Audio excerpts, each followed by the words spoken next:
but now we are. Okay, so where are we going? We need to go to the data sources.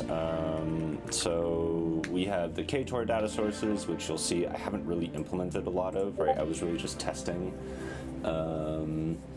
So let's kind of see where we should begin with this. Okay.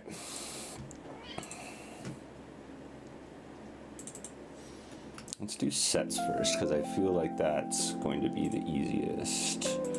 So LB set.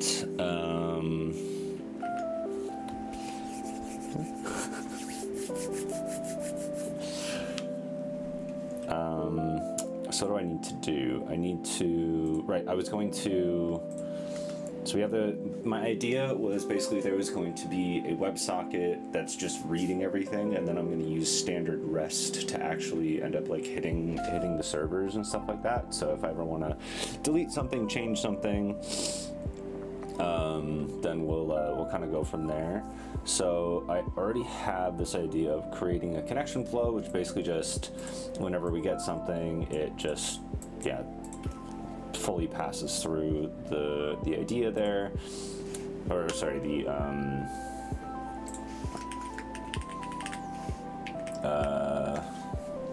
information that we're receiving. And now what we need to do is once the engine is running, so we have configure lift prop. I'm remembering a little bit how to do this. Configure serialization, that's fine. Right, and then we have these paths that we can, and then there's configure API routes, which is, yeah, lift routes. Okay, cool. I am remembering this. This is why I wanted to start working on this a little bit more. So we have the lift Pro server app.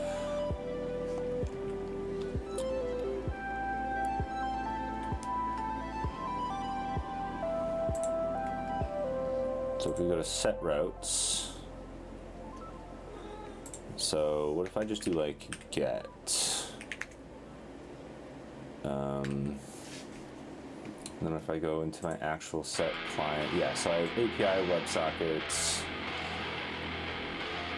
So what I'm gonna do is, let's just,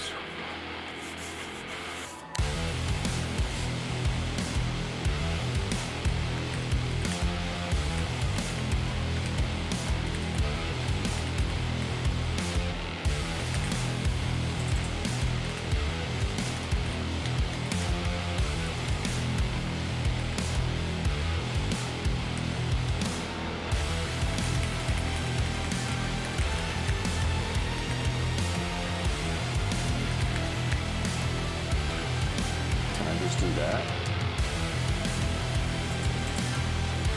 Alright, let's pull up some demo.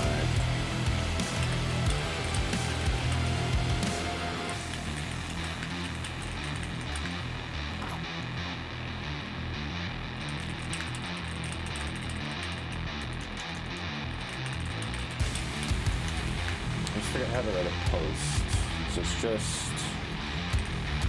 post, and then we have a block, which is the builder.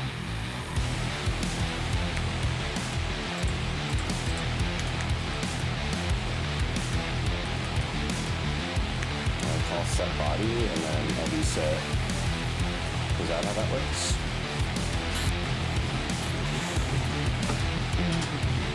So we're just gonna make a bunch of these for now, and then so if I go into the server app, now what I need to do is copy this here, so then I configure the API routes. Sorry, that's going to be here. And then we have the set routes, and then, yeah, so we have the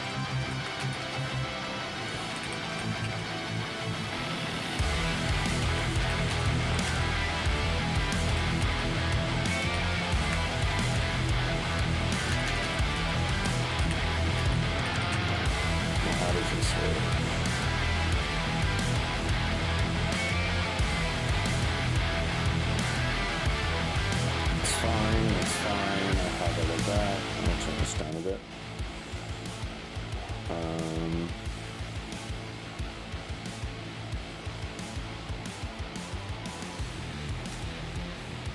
Yeah, so set body, content type. Okay.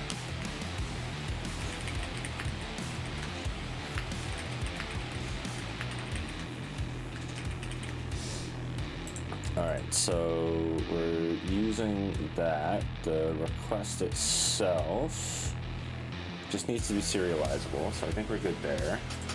Now, what we keep on doing is we just kind of keep going on this, right? So now.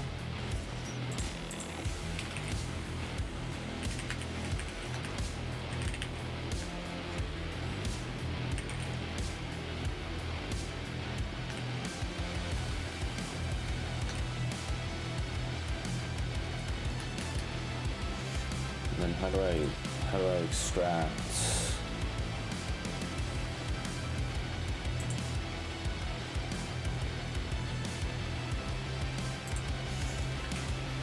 This would be just an LB set.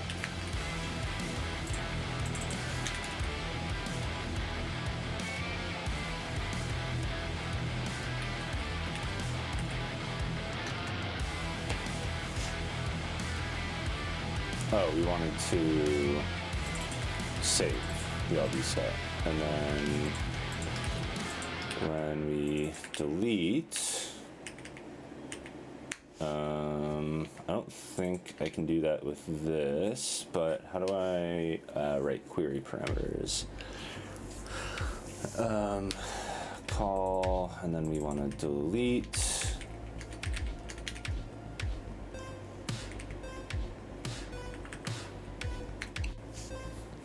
So right now I am passing in the whole LB set with this, so I probably don't need to. I probably just need to, I definitely only need to pass in the ID.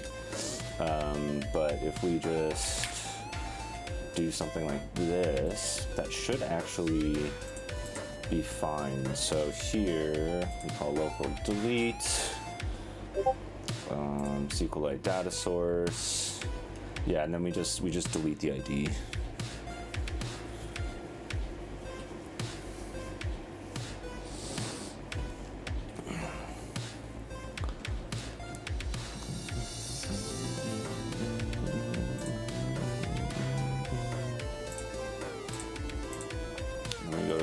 So what we need to do now is just create an LB set. I'm just going to create a dummy one.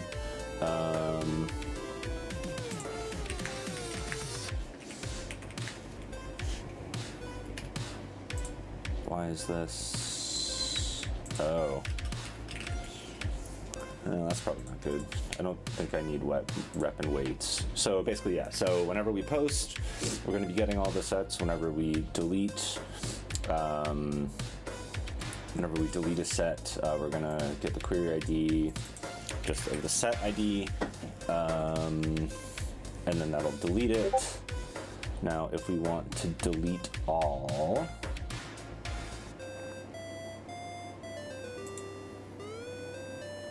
that's the thing I'm not super sure. So we have. Let's see what our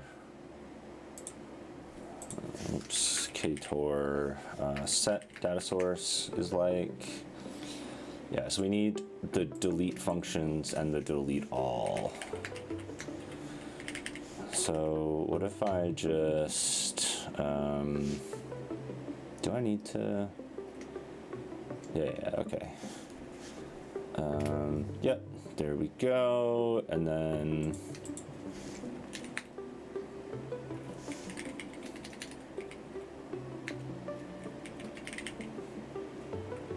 I'm just gonna do this the way that I think it should work, and then we'll see how this actually functions once we start playing around it.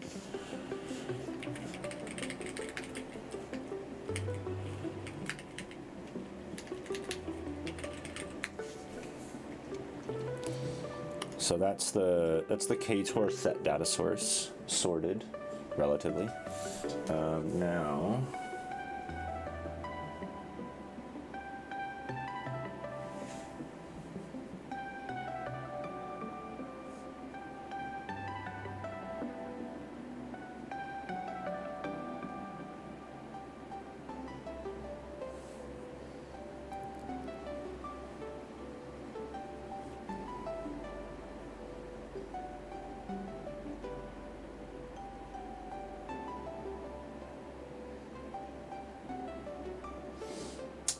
I was the last 2 weeks ago. I was very like busy with doing a lot of leak code instead of doing like programming on this.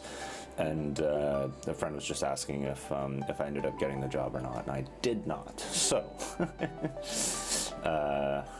now we're back to this. But I wonder, like, is this something that I do? Like call, request, query params, ID, or can I do when? Delete all with that variation ID. I guess I'll do this the smarter way. I'll get rid of Gemini for now. So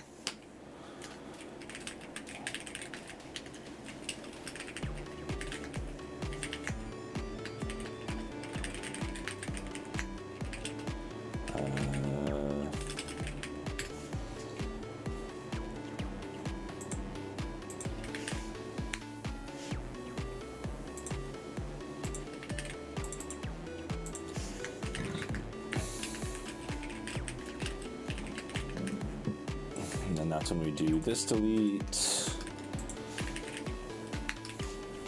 and then lastly, otherwise we just delete all, right?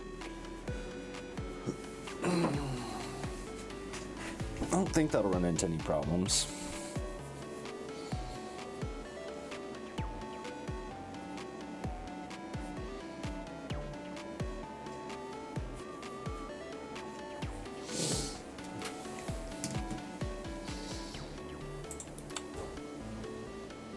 Okay, so now we have post to create, we have get with the WebSocket.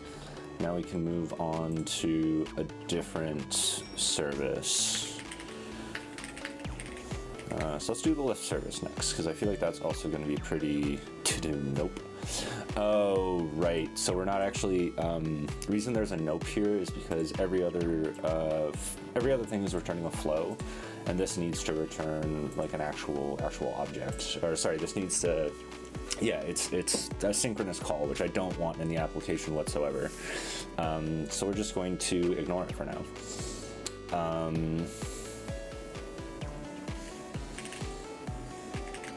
Oh, the other thing I wanted to do, where's my iPhone?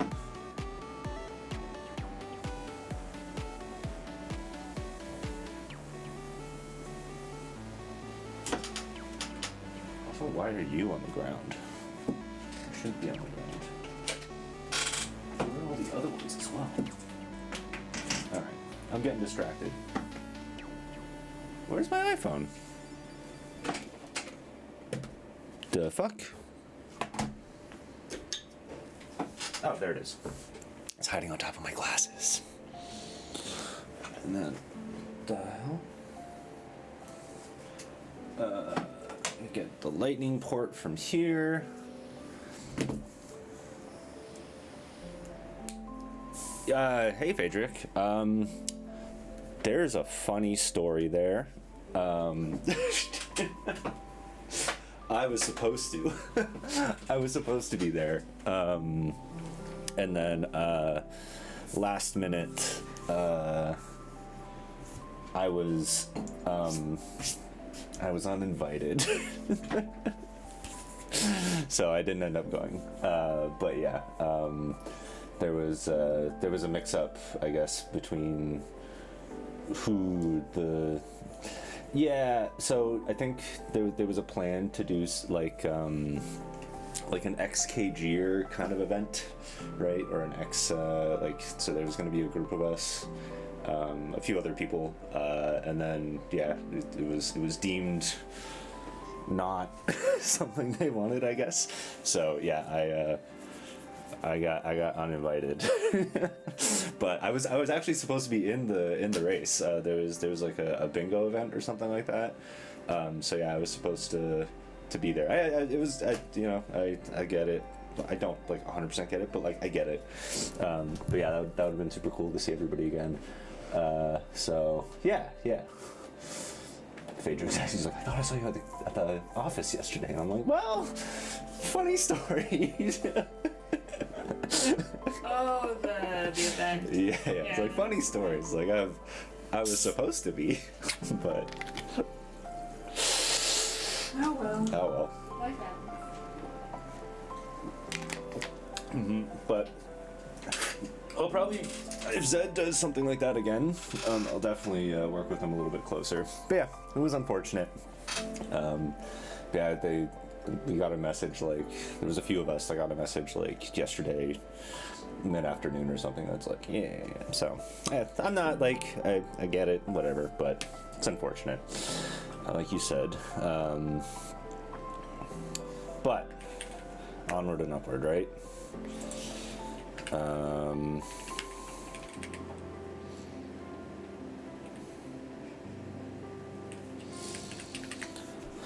So we're here now, but I hope it was fun. I didn't get a chance to watch it because I ended up making some last minute other plans. But I've always enjoyed KGDQ and stuff, so it's always a great time. And I know Zed puts on an incredible show.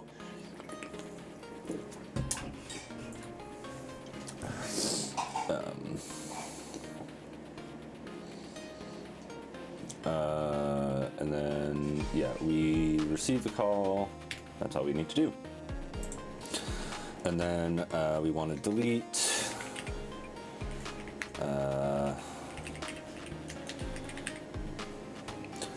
We have a delete all and then a delete, so I'll probably just. How does this work again? Oh, right, I'm doing this the wrong way. And then now what we do, so there's delete and then there's delete lifts. I think I might change this actually for, okay, so we have delete lift and then we have delete lifts. So what we're gonna do is call request, query parameters, lift ID, grab this and then just lift a, then delete it. Otherwise we lift repository, delete all.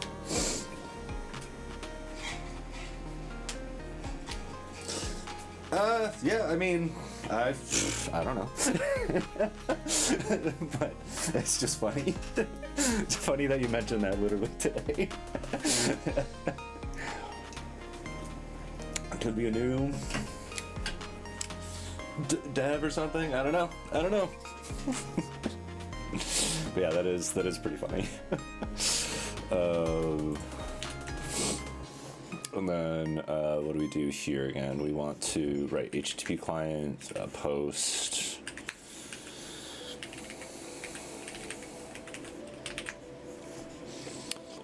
Set body lift, and then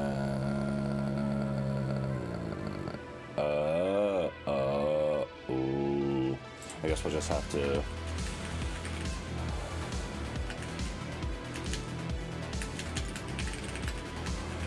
I know. We'll change it to its suspend function, but there's probably going to be a lot of other things that I need to do there. Set body? Yeah, set body. There we go. And then it was like set content type.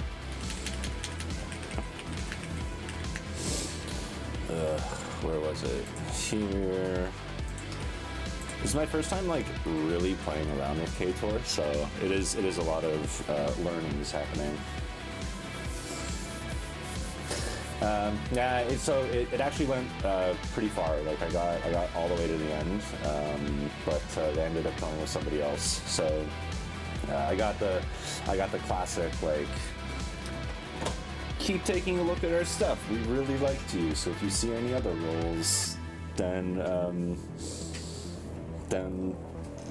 apply again, right? Like so it's not like they were like, nah, we're gonna pass. Like it wasn't like a hard pass or anything. Yeah, I did. Yeah, I do think I did poorly on the leak code questions. Not poorly, like I did answer them. I just didn't. I didn't get as far. I did like. if I had like 10 more minutes, I think I would have answered it perfectly. But like I did the brute force solution, and then I was having a hard time figuring out how to not make it brute force. I'm not going to say the question because I'm pretty sure there was actually an NDA, but yeah. So I like once like the interviewer and I started talking through it, and he kind of mentioned like, hey, you seem to be obsessed with like time and not space. What if you just like threw space out the window? Like, how can we improve time? And then so it was like a 40-minute interview, 45-minute, and like by the end of it, it got to the point where like I had written out a bunch of pseudocode that would have solved it in the correct way, but like there was a few bugs in the pseudocode that we kind of like talked through super quickly, and I was like, yeah, that's a problem, I'd probably fix it this way, probably fix it that way, and then we moved on to like the final round of questions, which was just like the hey, do you have any questions for us type thing. So like it went well, I think, but like it was definitely my weakest moment.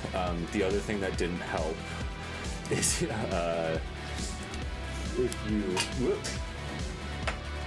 if I pull this used to be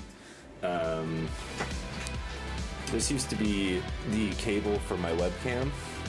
So in between, it was 4 interviews in a row, and in between my first and second interview, Eugene grabbed onto this cable that's plugged into my webcam and just like completely tore out the. Luckily, it didn't get stuck in the camera. So I had to do. I did the first interview like totally normally, and then I did the second interview like without a webcam, because I'm just like, it was like I literally went from saying goodbye to the one person, and then I like went to go get some water, and I came back and just my webcam was broken. So I did the second interview without a webcam, which she was like, it's fine. Like that was a coding interview, right? And they allowed for AI usage if I wanted to, right? I just had to declare it. So I was just like, yeah, I'll just like, if you're okay with it. In retrospect, I should have just turned my phone on and joined the interview from like my phone and my desktop or something like that. But because I was like in the interview with my webcam broken, it definitely like I can roll with the punches pretty easily with stuff like that. But it was definitely like, it didn't look good. And then for the yeah, I mean, I didn't actually. The only thing I used was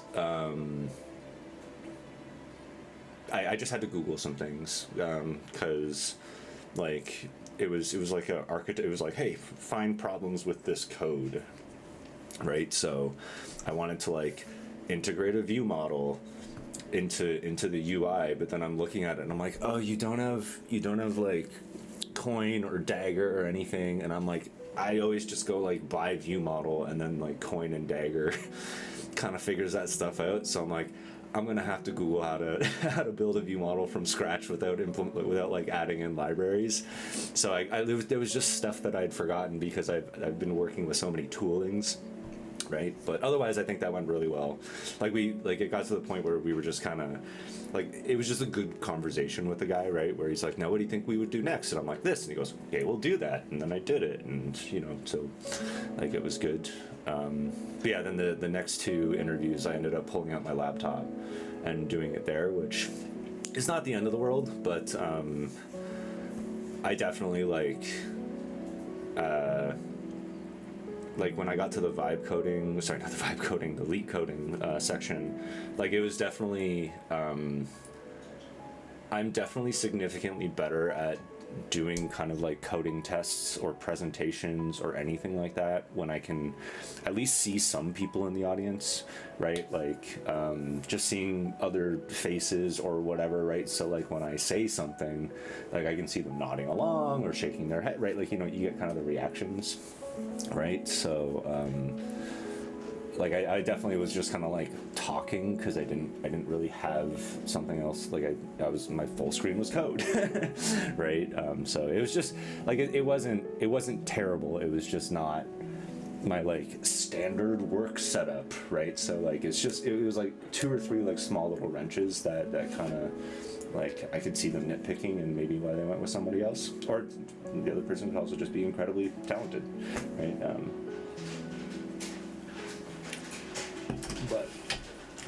But that was overall it was a good experience, and I'll definitely like keep a look on their pages and apply again and stuff because I liked the product and whatnot. Yeah, it was Life 360. They make a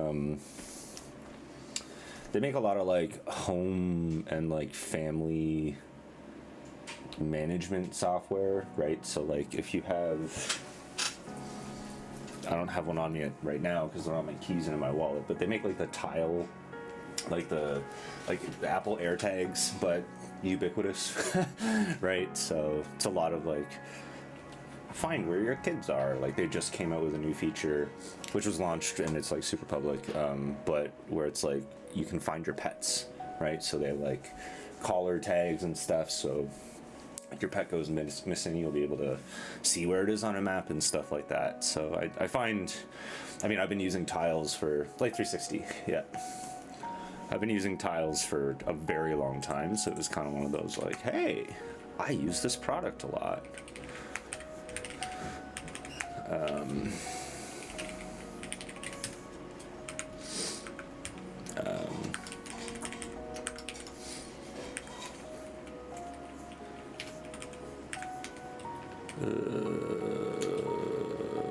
Yeah, that's what I wanted.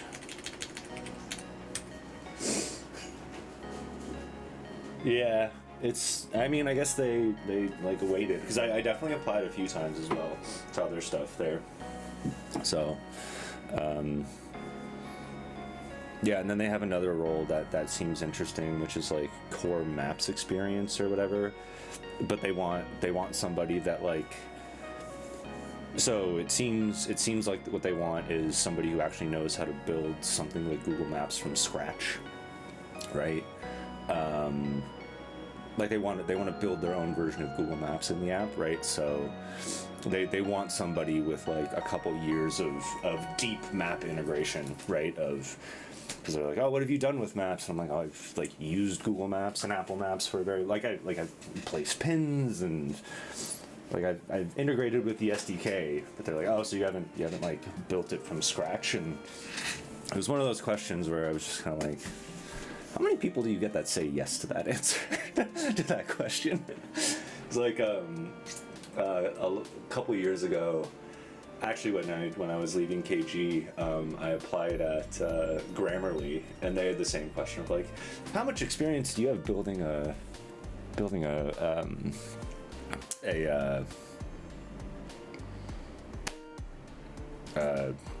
keyboard, and I was just kind of like, none. How often do you get yes to that answer? It's just like what?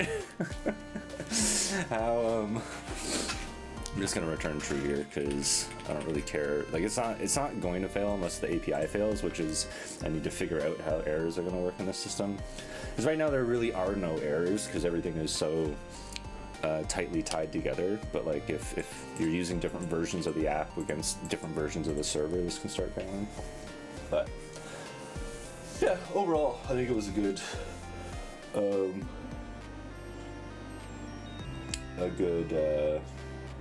good experience. And like I mentioned, I think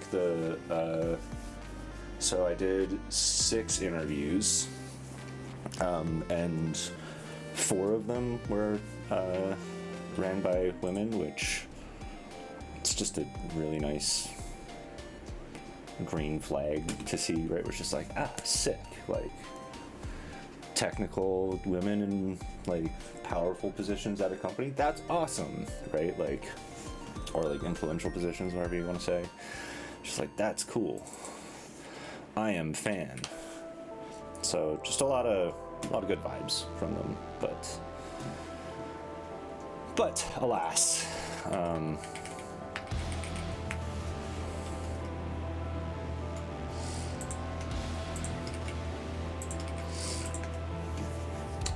Yeah. So, but we'll see. I mean, I've got a bunch of other things in the pipeline, but it's probably going to be like I don't expect there to be a ton of job postings and stuff for like it's either companies are going to be racing to the finish to like hire somebody so that they can get them in by end of the year, or like I know a lot of companies have like a rough hiring freeze, right, for kind of like end of November, December, because it's like, yeah, we're all busy getting ready for Christmas. So but just gives me more time to build up, and yeah. But we'll see. I've seen a lot more like contracting, but like I've seen a couple like month to 2 month contracting positions right now, where it very much feels like it's just they want that they've got a problem, they want somebody to be injected into it, solve the problem, and then peace out, which I get.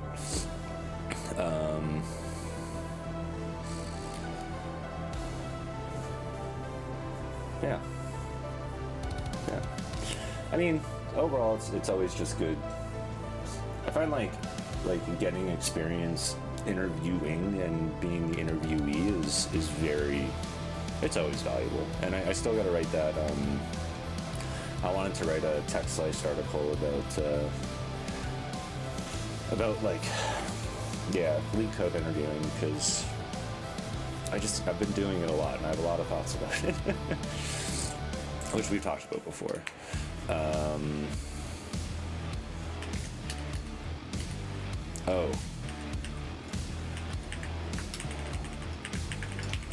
We are not doing this one, and we are not doing this one, but we are doing this one. I need to get rid of these functions. I just don't want everything is a flow, and then these are when I was being lazy and I was directly fetching it. So I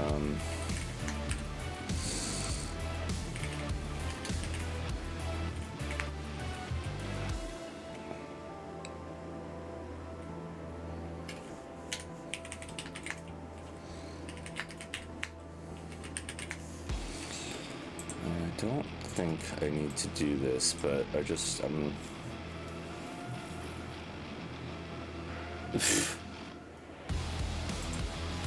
Bam.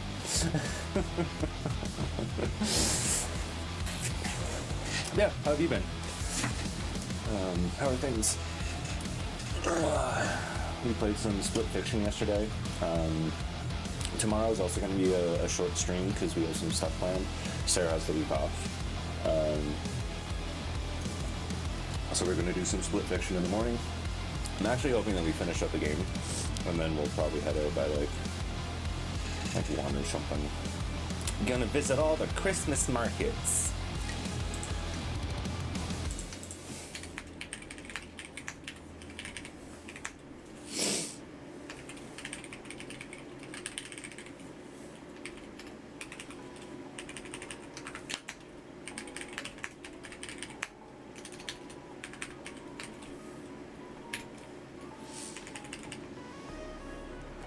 And those are not doing. Kids are sick though. Months.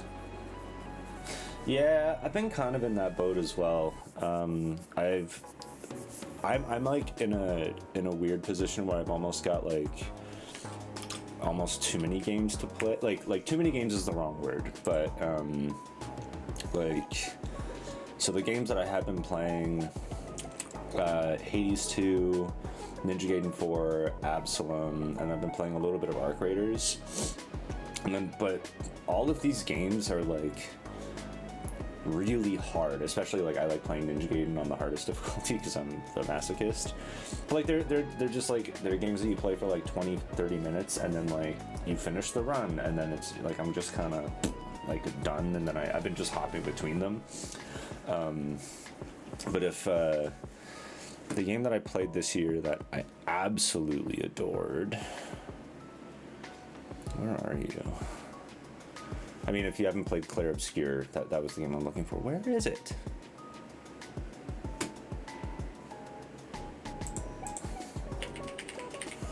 Oh, it's not installed because I beat it. Yeah, I adored this game. If you like turn-based RPGs at all, played the shit out of it. It's been a good year for games. But, and yeah, that makes sense. Kids are sick. I guess it's getting to be that time, right? I mean, I like it's pretty much for me as well. Like from, let's say, from like, yeah, pretty much November till like February, March. I just have a little bit of a sniffly nose every morning, right? It's not like I have allergies or anything. It's just, or I might, but I don't. As far as I know, they don't really come out at those points in times. But just kind of, you know, just a little bit sick. Okay, getting back to this. So now we need to do the variations. So we are going to post.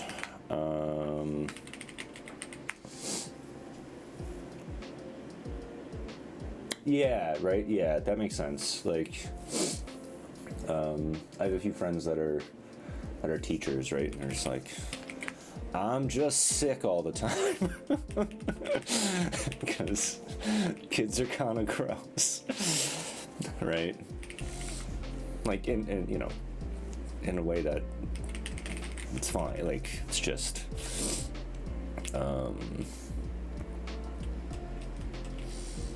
all right, yeah. So we're posting to variation, and then we're going to call delete. I mean, yeah. Variations, and then variation repository, delete all, and then variation repository, delete, and then we need to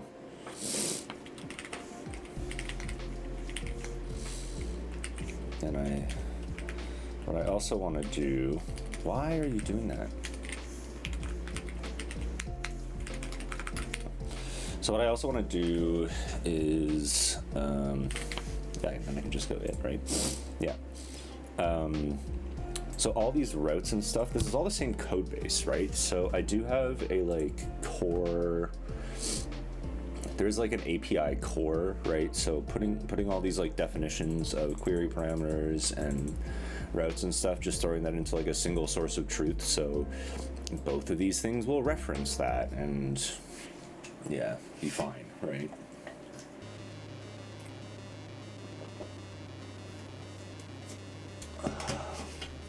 Yeah, no, that makes sense.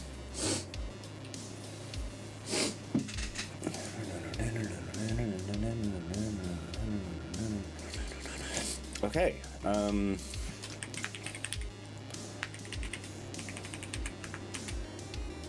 Oh, and then we have the exercise client, which I don't, if I remember correctly, we're not actually really using this anywhere.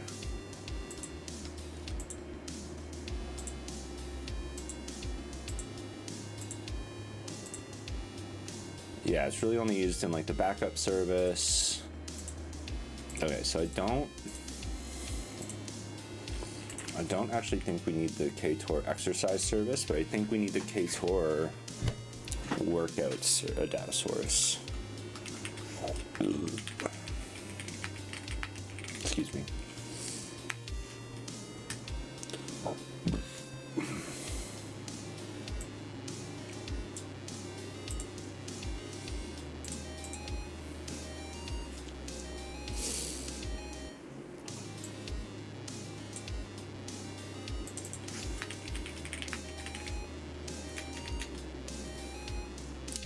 Right. Okay, so this is part of the... Okay, so we're going to ignore the workout stuff for now. Basically, the reason is that I don't actually have a workout data source, like an interface, so I need to create one. But if I just ignore that page, then it doesn't actually really matter, because I want to make sure that all of this other stuff is working.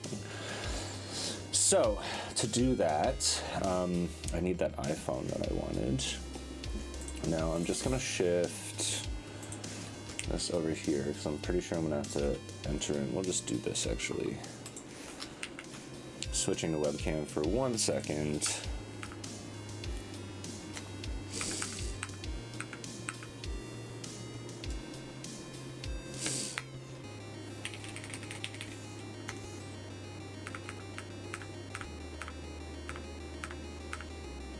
Where is it? Yeah. There we go. Now we should be able to build for my iPhone.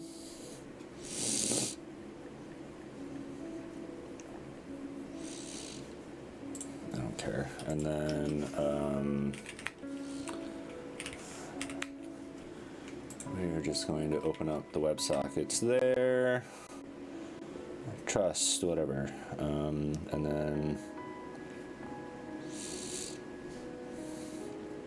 we're going to, no, I didn't want to share my screen. No, where did you go? Yeah, I didn't want to connect to the Mac Mini. I want to connect there. Now, where are you?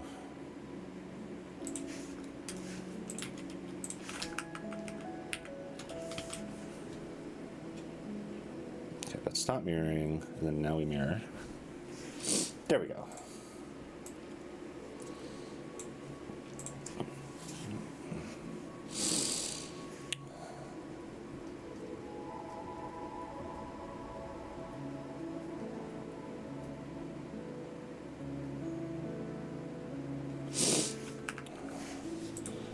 And did I update?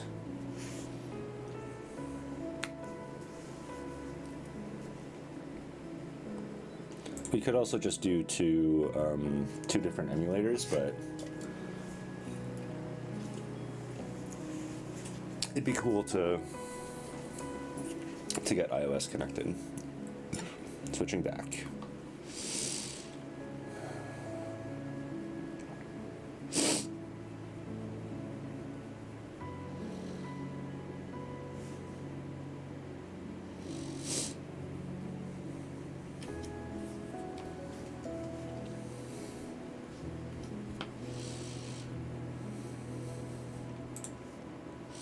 And we have the Android app, which, why are you, app Android, apply, okay. Why was that configuration not working?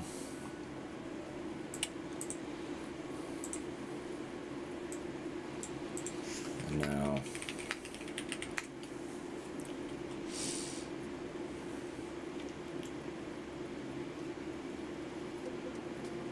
what I want to do is we've got the local server. I'm gonna pull that away, and then we're going to, is there like a server setting row? Yes, we did have one. Okay.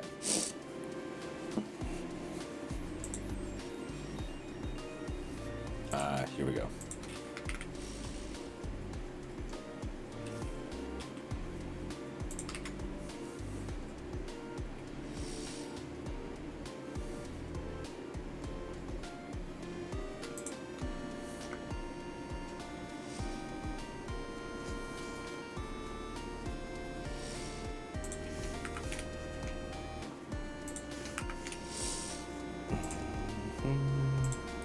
Okay, we're good.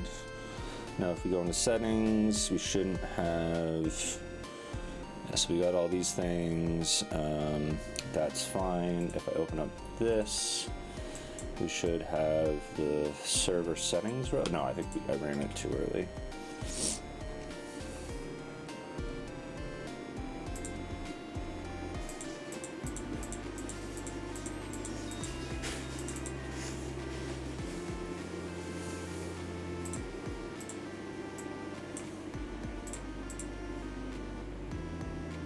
Oh.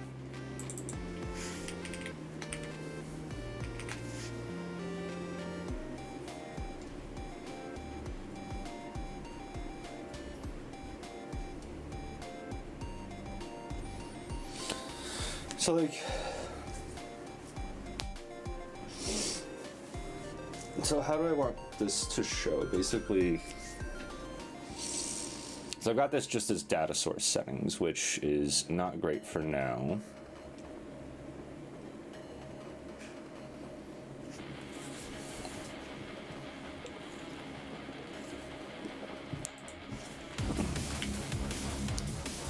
And then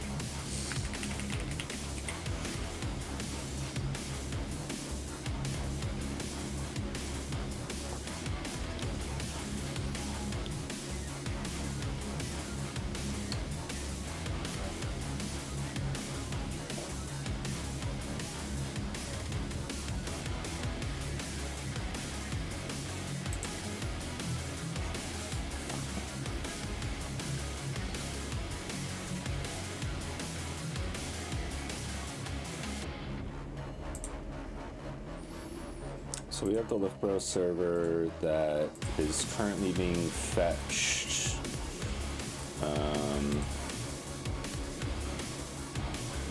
Using composition local.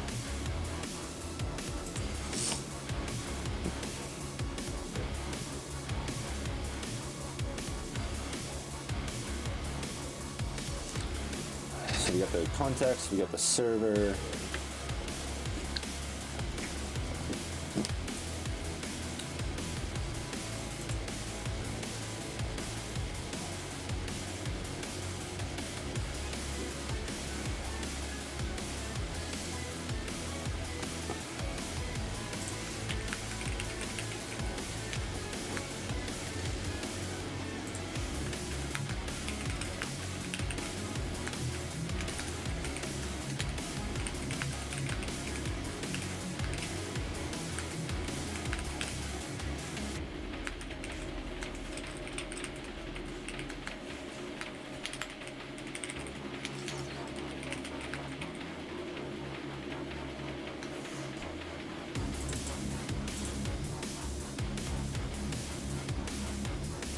Wait a second.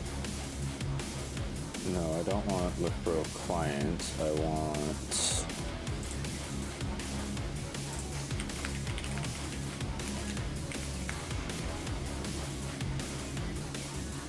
Yeah, I want to create Loughborough server.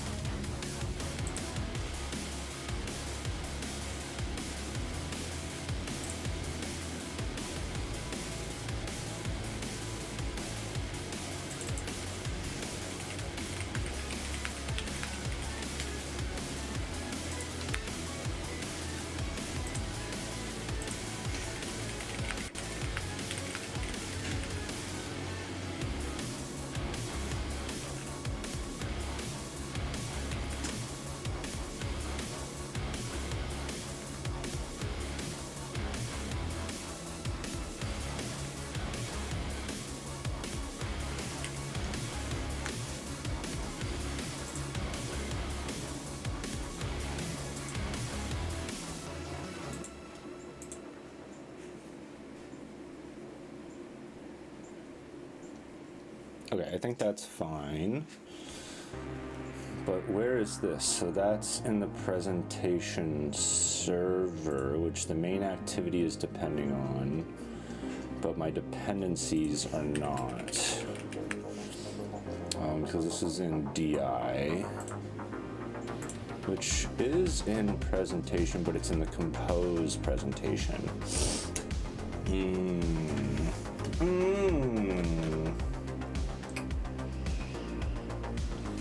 We got a little bit of a problem now, don't we? Okay.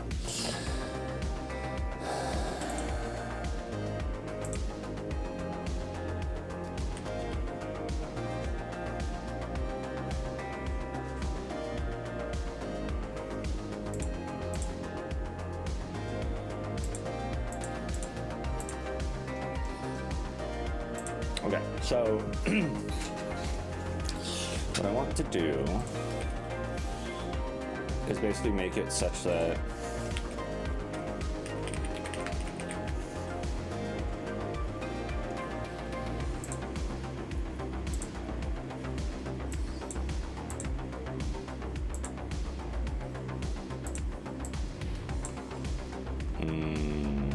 okay.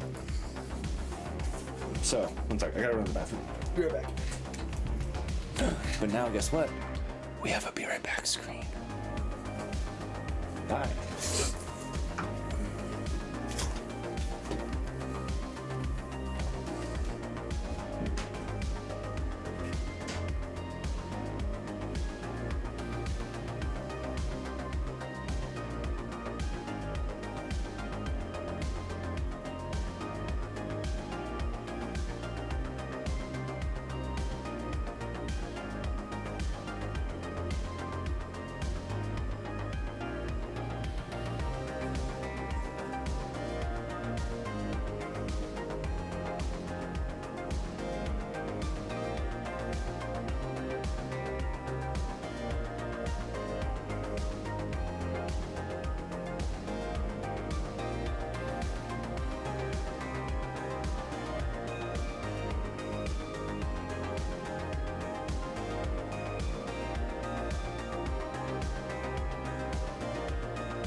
So, what I need to do is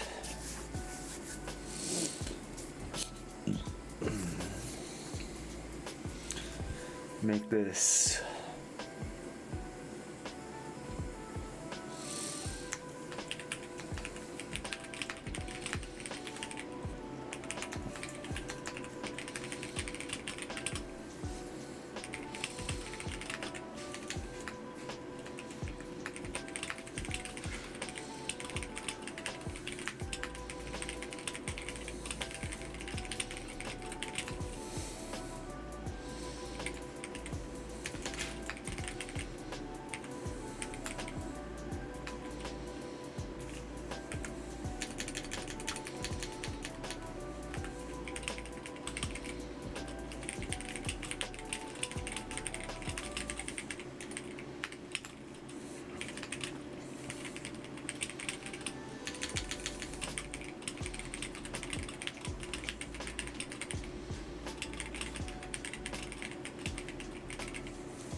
And then, so...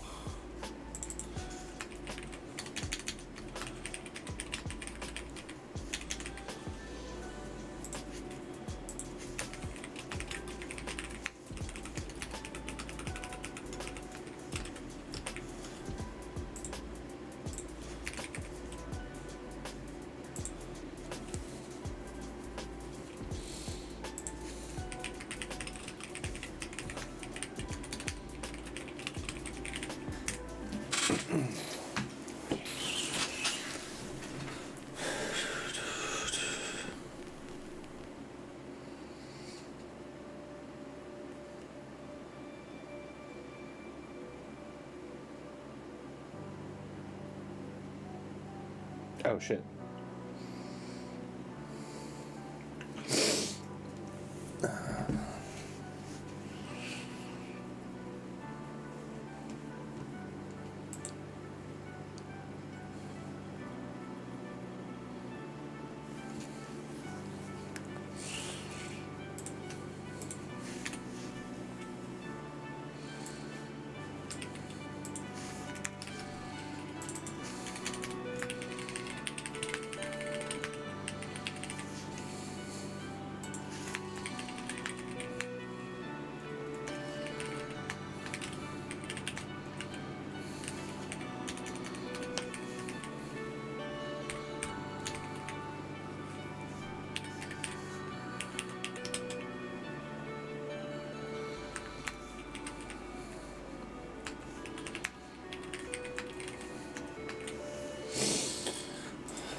Oh, did I not? Didn't move it back.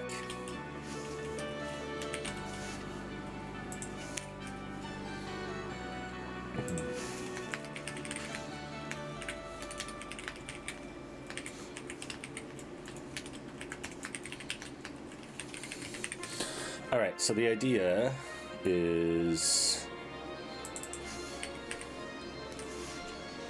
What?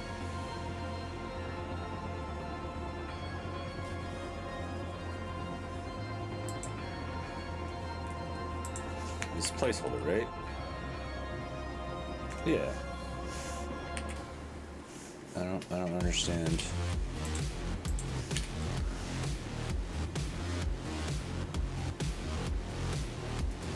This is probably like my biggest complaint about Jetpack Compose is finding like override functions or override things is very difficult.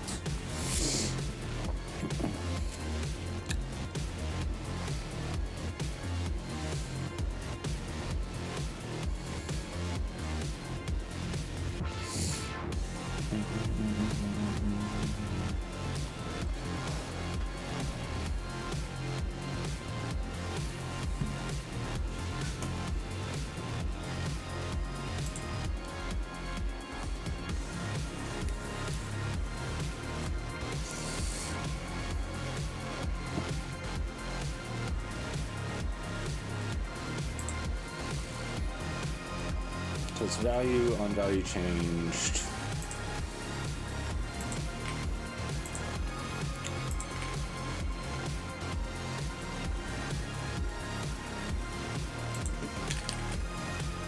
There we go. Using equals instead of by. So connect to another server, connect to another instance, or to another LiftPro instance. So not a back to your currently saved data on your device.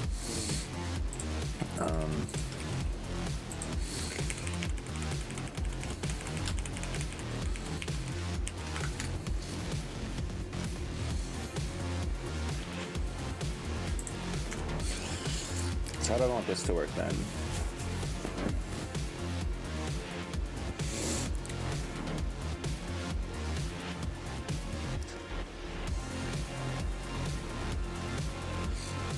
I think I need to think about this for a minute, so I'm gonna take a moment to step outside and then I'll come back refreshed. And basically what I need to do is once you connect to something, it needs to swap out all the data sources from being a local data source to being one that's hitting whatever this URL is, right?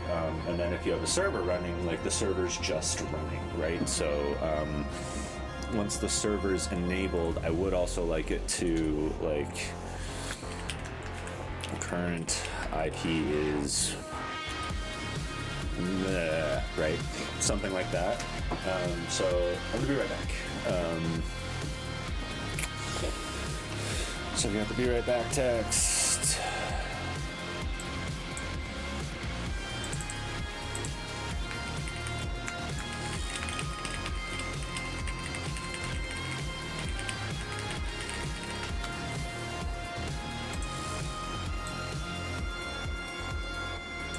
All right, I'll be right back.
Yeah, it's this one, right?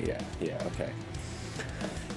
Okay, so what we need to do is, let's run this. And there's basically like two things that are is this? Hi. Oh, thank you.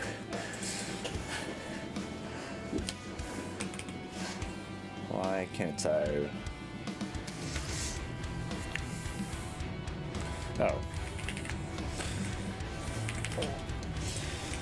That's why.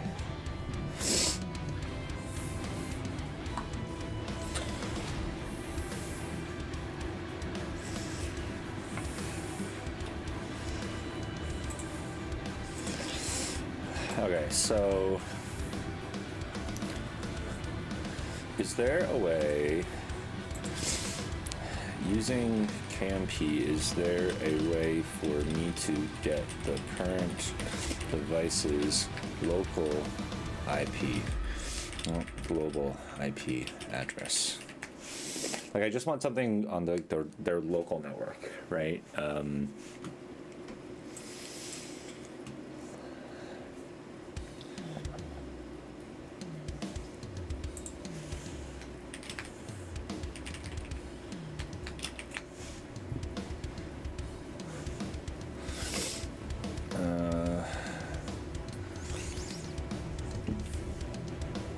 Yeah, network utils, and we have Android, access and network state.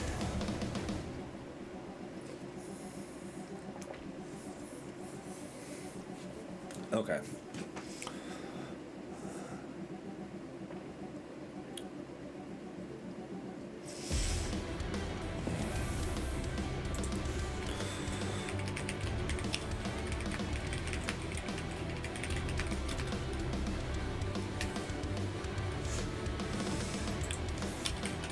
Expect fun.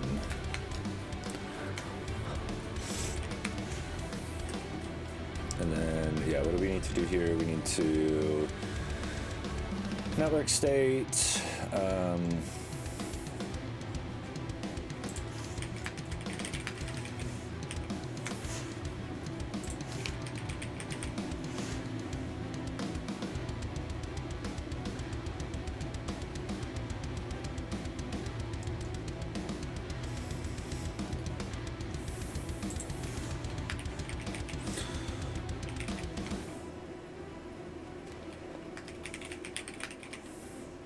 Access network state. Oh, I can also change network state. I mean, like, that makes sense, but that's cool.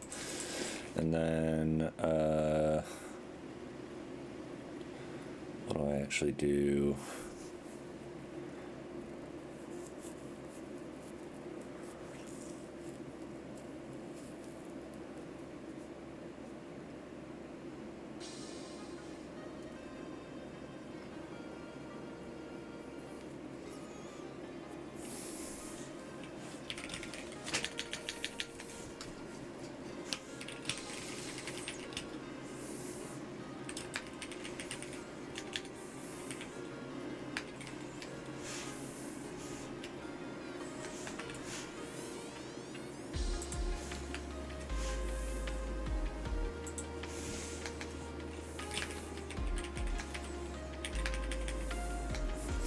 So we don't want loopback. It's not loopback, and it's not up.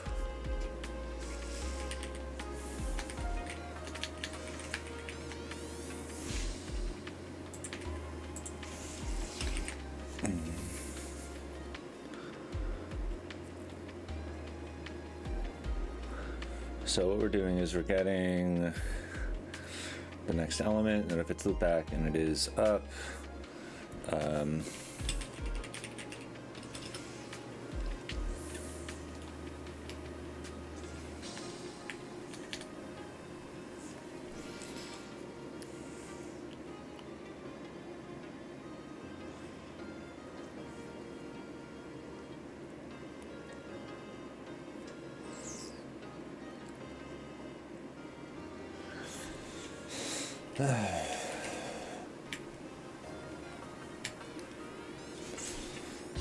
would it be this? No, it'd be host address.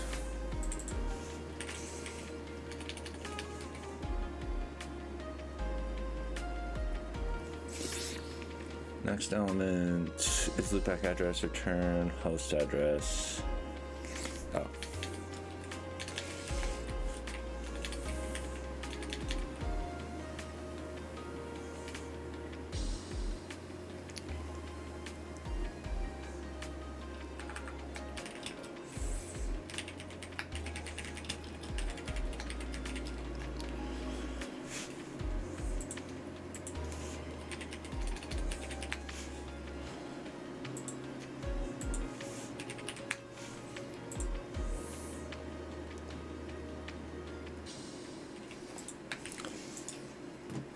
So it can be nullable.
I do want this, so I'm just doing the check there.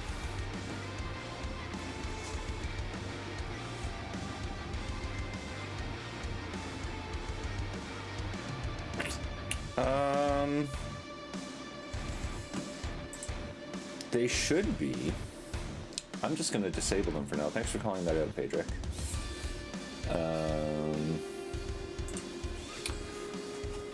Yeah, I'll cut those out for now.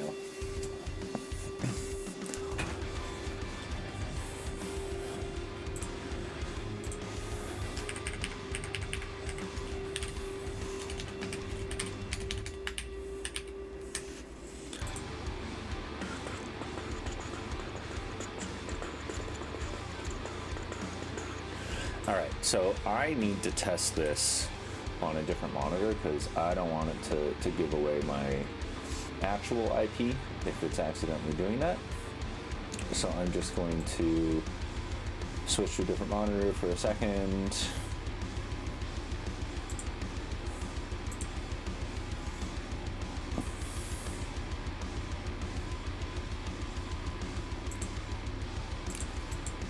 I did mess around with the chat overlay. I've been playing around with some stuff, so there's a good chance that certain things could be broken.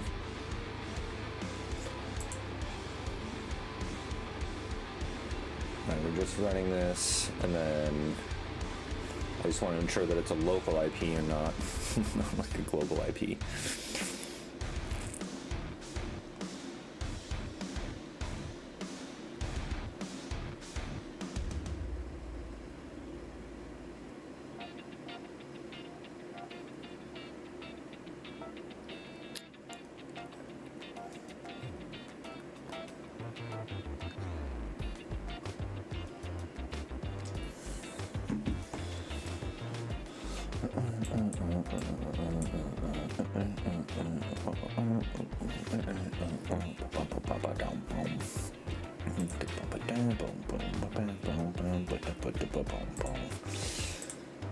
Why?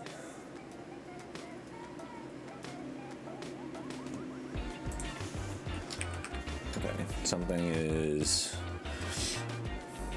Oh, otherwise, yeah, we have to... Whoopsie! Whoopsie doopsie. Oopsie poopsie.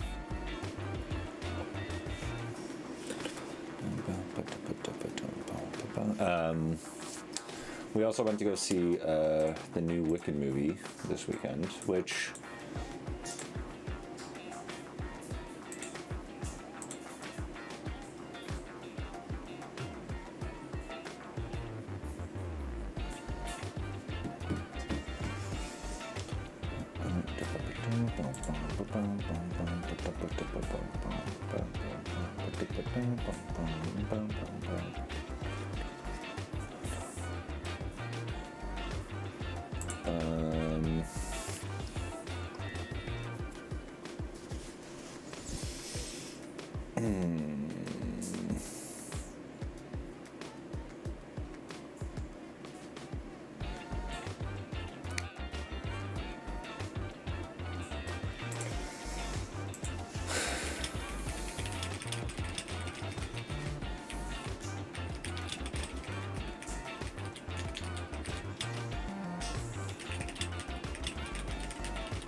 I mean, I could just I could just ignore this IP address thing for now and then fix it later, because I do. If I just go into, I've built like Unify around the app, around our house, so I can just like find a device. But it would also be my computer.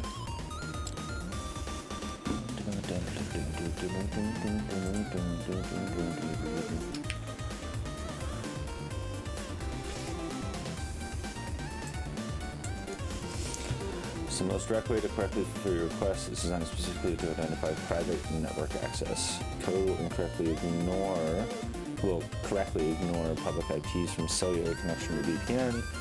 Low connect page. Refine the actual implementation. Yeah, that's fine. Yeah, so I guess, so what I was getting, was I getting like IPv6? I was getting, yeah, that's fine.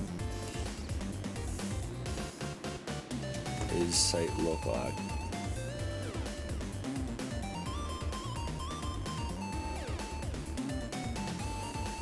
Wait a second. Are we seeing this? This is kinda, it was, okay, I gotta rant about Wicked for a second, then we'll rant about how AI just fucked up there. Wicked was, I think I gave it, like, if I looked at my letterbox, I think I gave it like 3 or 3.5. Like, it's not bad. It's just like, it's like definitively proof that it didn't need to be 2 movies. Like the first movie I think is really good, like really good. I like, not really, like I like 8, 9 out of 10, like, you know, up there with like the movies that I enjoy and talk about and tell people to go see in a year. Right, where like it's just like, hey, I really enjoyed this. And then Wicked for Good, because it was split into 2 movies spread across a year, I think they could have like handled this better if they shortened the release times. But you know, Christmas movies, it's like there's no reason why there's 2 movies, if that makes sense, right? Like Wicked 2 has to spend most of its time reminding you about all of the things and the characters and the feelings and stuff that have happened that happened in the previous one. So it's never actually really able to like live up to like Act 3 of Wicked, right?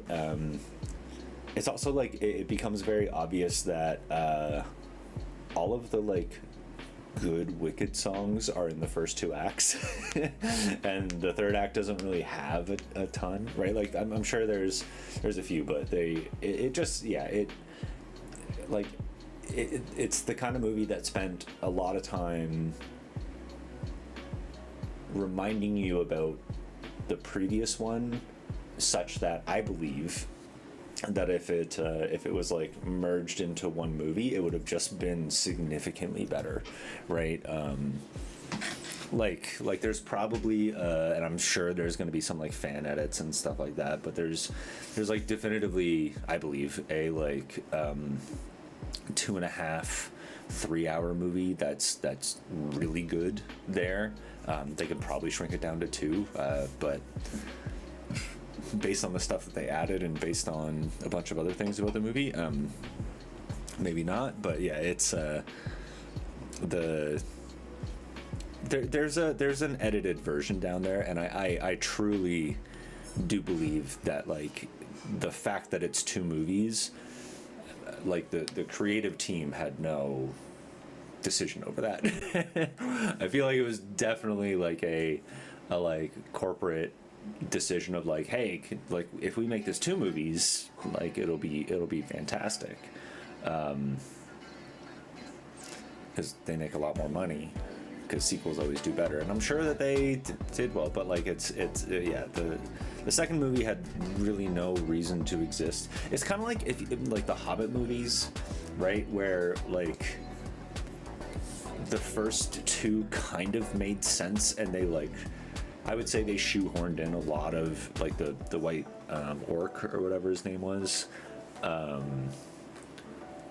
which is like just it was added in. I don't think it was bad, but like it was added in to extend the screen time, and there was a lot of stuff in this that was added in, and I think like it was very good for doing so. But like the movie just had to spend so much time reminding you like, oh, here's, yeah, Fiyero and like Galinda like are kind of dating because they're like the perfect couple, but also like, you know, they're not because he likes Elphaba. He loves Elphaba. So like it was just like, it wasn't bad. It just proved to me that it just needed to be one movie. Which, like, it wasn't bad, but it wasn't good. I've seen worse movies. There's also like there are sequels and there are films that like sorry, I have more to say. There are sequels and there are films that are like the theme of the first movie is X and the theme of the second movie is Y, right? And I think that this movie kind of missed that mark, where maybe they could have done like the first one was a learning experience for the two characters, and then the second one was like them learning to be their own people, which maybe was valid.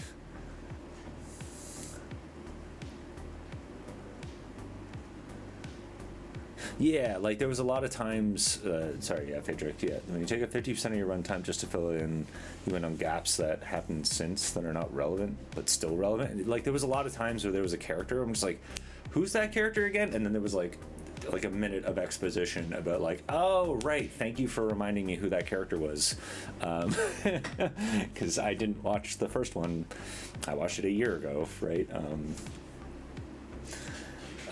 It was like, but it's still good. Like it's still like visually very pretty. I found actually like the costuming and the character interactions with the costumes were super cool, right? Like the Emerald City is very structurally pointed, right? And everything that the wizard and Galinda and Madame Morrible wear is very pointed, right? Like they have like pointy shoulders, pointy hats, pointy things, except for maybe Glinda, who's a little bit more fluffy, right? But like every single time that Elphaba's in the scene, right? Like even there's like an early scene, it's not a spoiler, but she's like flying on a witch broom, ha ha ha. And there was like a couple mountains in the background that looked like her hat, right? So like everything that's in her purview is very like kind of pointed but disjointed, right? And then everything in the Emerald City's purview is like very like structurally point, like stuff like that is really cool, and I like it a lot. The first movie also had that, and this one, it was like, okay, like you did it, you did the things that make my like movie going brain go like, yes, that's sick. But so like it's still good, it's just like it was missing like the reason why, I think, right? Like a lot of movies have, we want to teach a character this lesson, or we want to teach the viewer this lesson, right? And I'm not even talking about like complicated things like the hero's journey or something. I absolutely adored the new Naked Gun movie, and it was just them telling you like, hey, people getting punched in the dick is it's funny.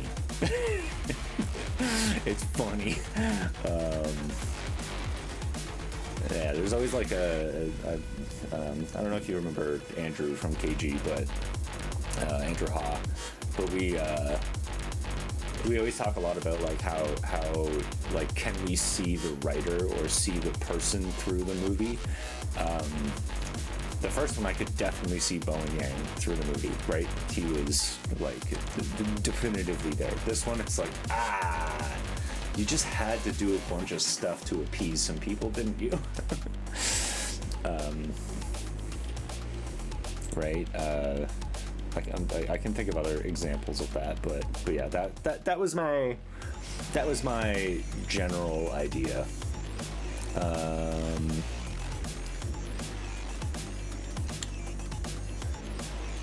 So now getting back to the bullshit that this AI wrote. Look at this. So it wants me to host address. Oh, next element, host address contains dot not.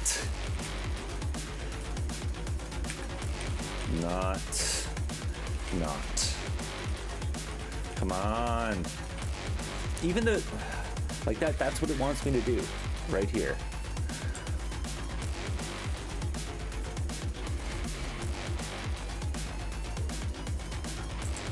Like, so it's just,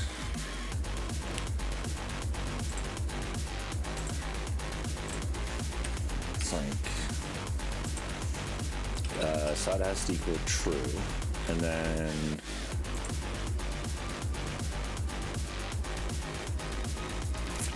yeah, so I missed the, alright, now I'm just gonna shift this over one last time just to ensure I don't leak any IP addresses.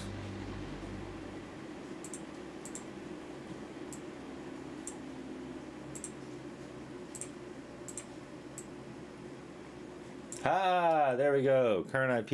It did work. 10.0 to 2.15. But that dot not was toxic. Like it's not. Ugh, I have multiple rants today. So it's not that like what it said was. It's just the exact kind of code that would be like the good enough stuff that gets through to your app, right? And then somebody's gonna have to like decipher it later, like why is there a dot not, and they'll have to like do the extra processing to figure out, like the brain processing to figure out, oh yeah, dot not is irrelevant. And like it would probably squeak through I'm not saying it's gonna squeak through consistently, but it would definitely be something that like, oh, we have to run the pipeline again, we have to do the blah blah, right? Like certain things like that. So I don't like that's like, that actually like makes me pretty, because also like if like what if we look at can I look into the code of .NOT? Public operator boolean. It's probably like, but it's just two extra like cycles on something that doesn't need to be there. Unless I've like completely misunderstood. Oh, sorry. Unless I've like completely misunderstood something about. Like, is this like the most efficient way to do it? I don't believe so. Because I can just do a Boolean equivalent. It reminds me of like the is even shit from JS. Right? Like there was that like is even library, which is an extension from is odd or something, and it was just like, okay, all right, that's my rant. So we've got the IP address. I want to now run this on iOS and try to connect to this address. But the other thing I need to do first, which is what I was thinking about on the walk, and then I got completely distracted by my...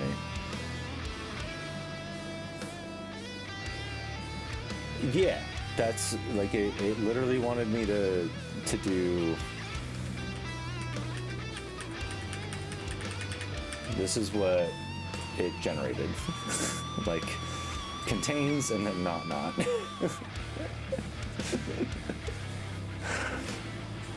And then it wasn't even checking if it was true, but like it is, because like it like directly converts it to a Boolean, I guess. Oh, you know what it might be doing? Because I wonder if not has like null safe checks. Right? So like if I call contains on a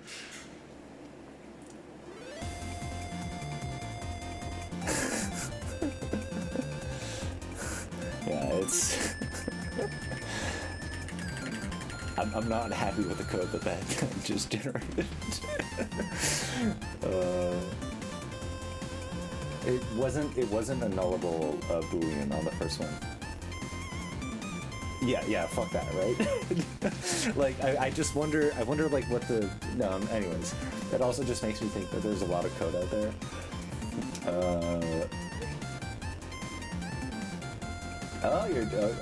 Nice to meet you. Also, thank you for joining the channel. Trying to compose multi-platform since a couple days. Never had contact with before, but it's a very nice experience.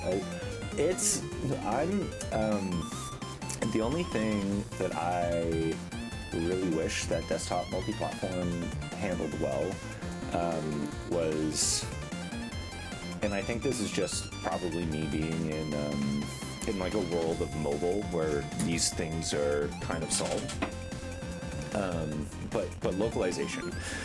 So like last time I tried desktop, I had a problem with using like resource variables and stuff like that, which it's like an Android thing that they're trying to pull into multi-platform, but it doesn't really work yet. But I have built like one or two composed desktop apps, and it like visually looks great.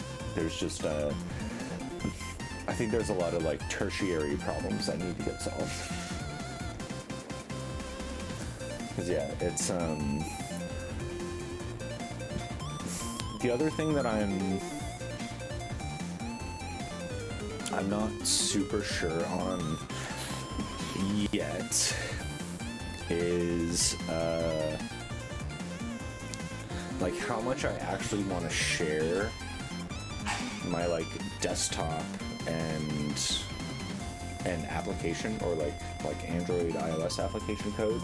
Like I want to share a lot of the business logic, but like I've been worried about, not worried, just like it's in the back of my head about like, hey, if I take the current LiftPro UI app and just like put it on desktop, it's not going to look good. It's not going to be a good experience. It's going to feel like a second-class citizen, like definitively.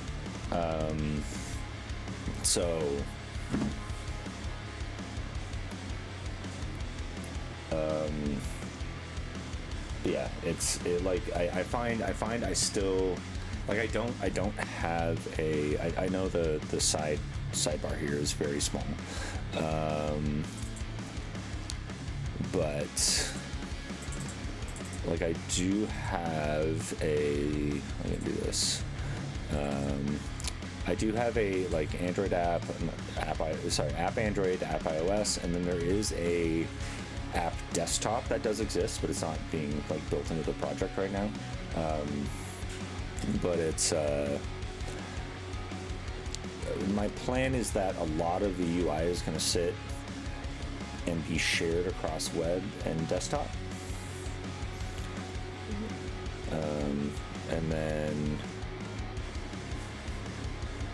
and then the rest is probably going to be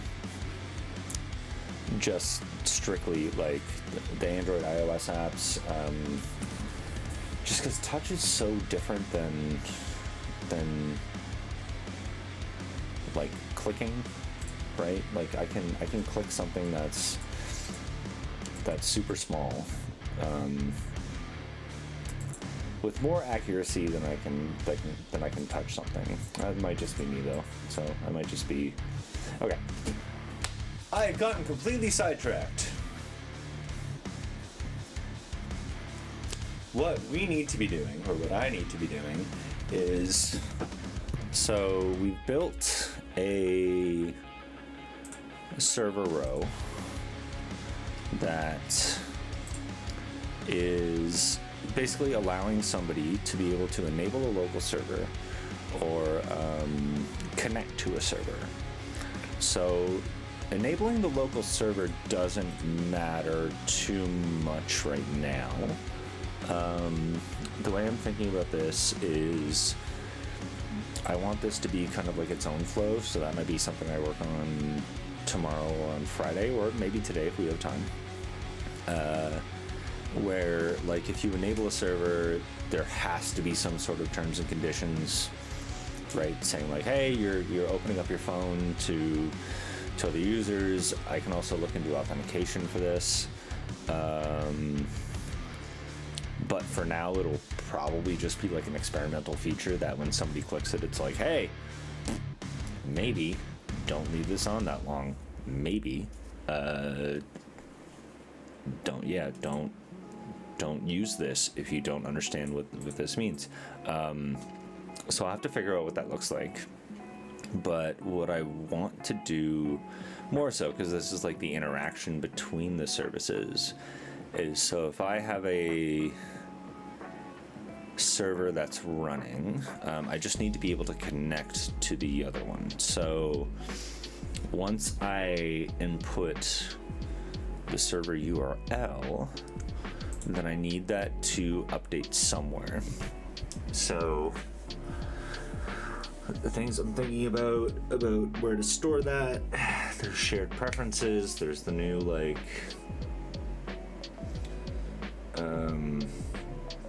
other version of preferences, the data store, which I don't have in this app at all. Maybe that's something I need to do. Anyways, stay on target.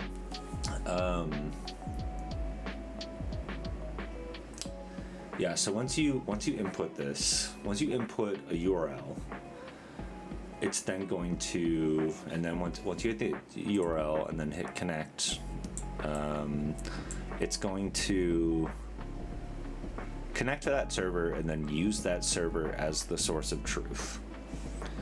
So, once you hit the connect button, what needs to happen? All of me wants to say that the IP address gets stored in shared preferences, but it's not secure, it's not, but it might be good for now.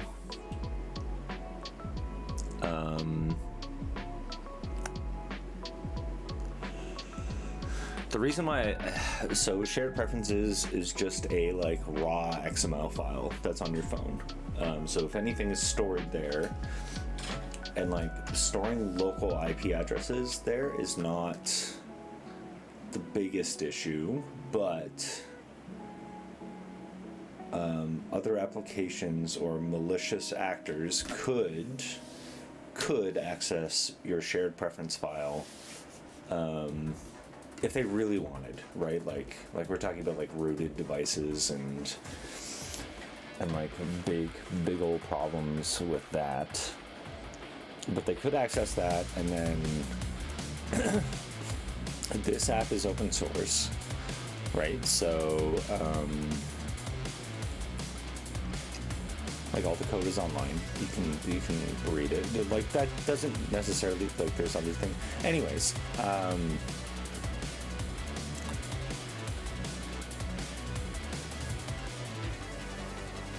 no, it does. Like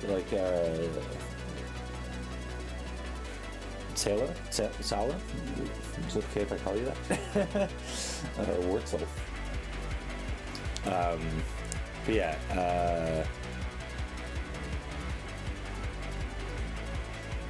it's a,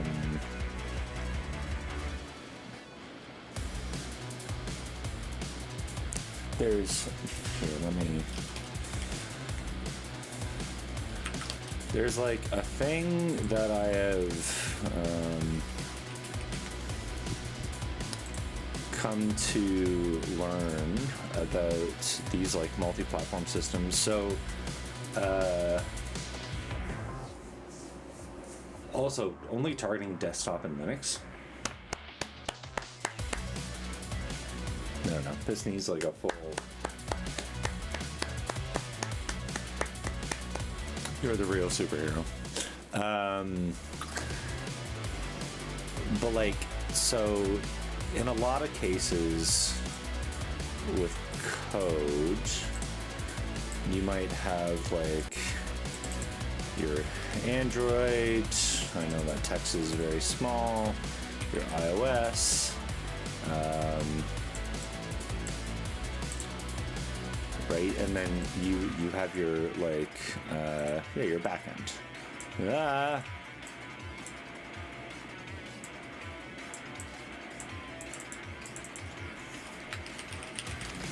Right, and they interact with each other, and they kind of work in tandem, right? Like, so you have like arrows going here, arrows going back, arrows going back, arrows going here, arrows going back, and there's also web, and yeah, actually that's what we're talking about. So, right, and there's like arrows going everywhere, right?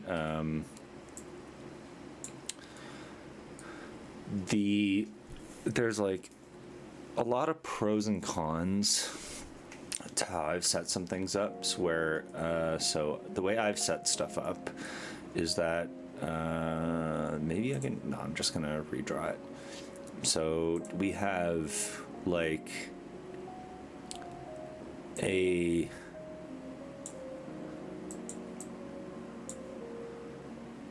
so we've got a bunch of different things. We got presentation, we got domain, and then we got data. It's like, if you've read about clean architecture before, this is where this kind of comes from. So like the way that I've built things is that we have our like our compose UI. We might have some sort of like desktop UI. I'm also going to lump this in with web just because of what we've talked about, right? And then in here we have all of our domains, right? So I don't know why I drew a box, but we'll go here, and then for this app we have like lifts, variations, sets, workouts, and all these things have some sort of data source. So do local data source, remote data source, right? So the problem, and then we also within our domain, so we've got I'll increase the, I know I should zoom in, but so we've got like the data layer, we've got the domain layer, and then we've got the presentation layer. So the idea here is that the presentation layer is the thing that is the consumer, right? It's something that just consumes whatever you're building. The domain layer is the thing that you are consuming. Like it's a lift, it's a variation, it's a set, it's a workout. It's like the crux of what you are trying to build. And then you have the data layer, which is how you get that information, right? So you might have a local data source and a remote data source, which is, if we shift back here, what we're working on, where I am trying to figure out how to switch between like fetching from a server or fetching from a local database, right? And the problem that I've run into is, so these used to be 3 different code bases. We had Compose UI, Desktop, Web UI. What's a desktop like framework that I'm not thinking of? Right. Or even, yeah, like it could all be Compose UI. Right, so let's go from there. So if like everything is Compose UI, but we also have another box that's kind of out here, which is the app, and this might have Android, iOS, desktop, web, and hey, I've been digging into this, so server, right? So these are all the things. I guess Compose UI doesn't need this, but sorry, Compose UI doesn't need a server, but the idea then becomes like, if Android is depending on Compose and iOS is depending on Compose and desktop is depending on Compose and web is depending on Compose. Sorry, I didn't mean to ignore web. We run into this problem where, so if I create like an expect function, do thing, right? Sure, it's going to return a string. If I create this on one platform, if I create this for Android, for like iOS for native, or for JVM, which I don't know why JVM isn't there, it's going to break builds for everybody else on the platform, like everybody else that's working with this, which is it's the reason why. So if we look at like everything I've done today, where is GitKraken?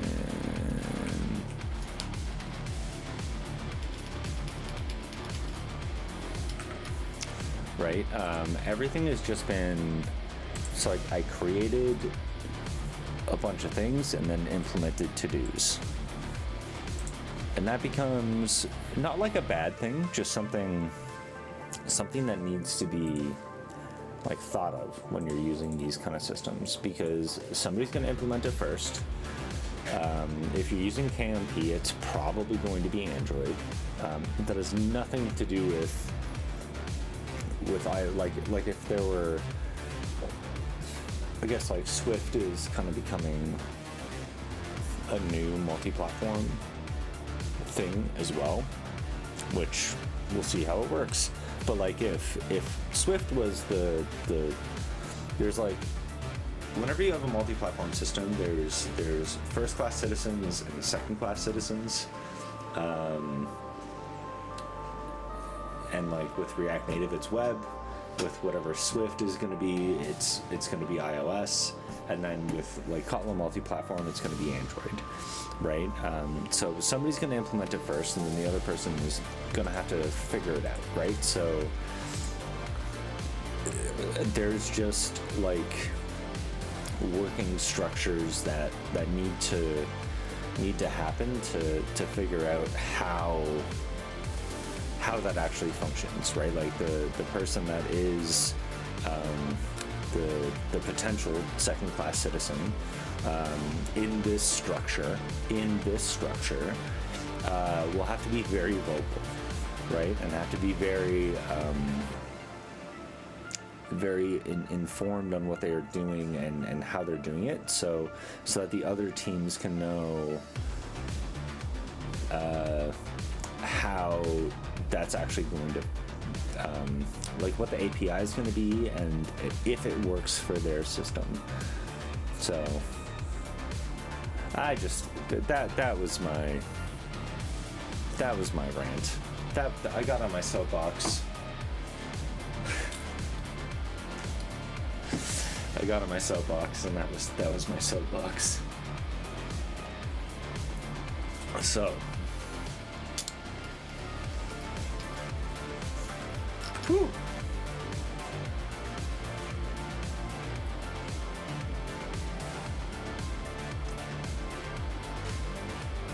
I'm just saying like that.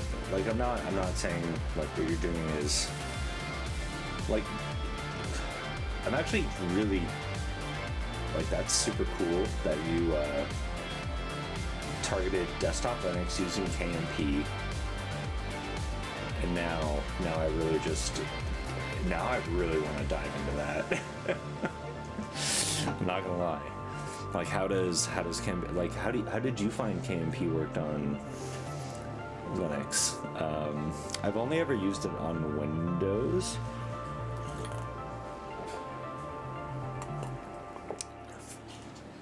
And then I've relatively recently switched to using Linux as my daily driver.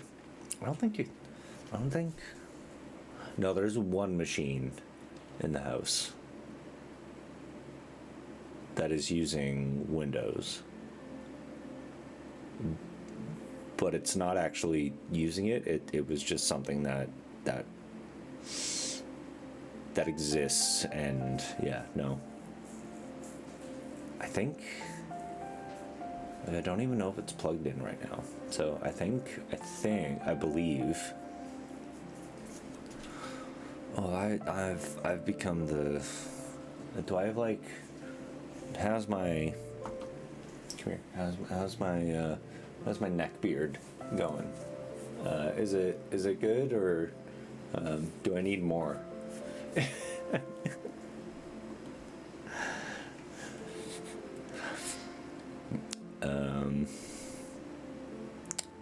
Okay, so time to get back. Right, so we have the current IP. And then we also have a lot of text. I think I might need to ask for some support here, because I think all of this makes sense. I don't think it's pretty. Like, it's definitively not pretty.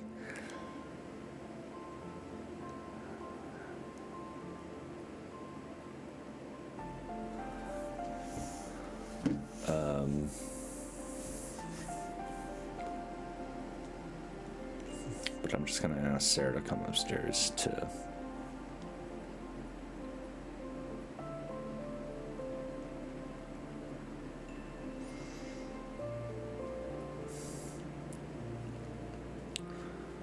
Sweet, she's wrapping presents.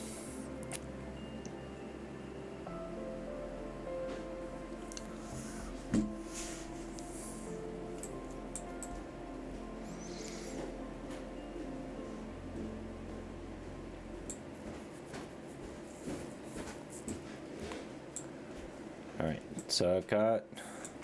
Should I get my guest chair or is it quick? It should be quick. Okay. So I've got the data source settings page, or not the page, just like a thing in settings that I need to split out settings into Correct. like 10 more different things, but Agreed. not 10, but 2 probably, like profile. And so the idea is that you enable a local server.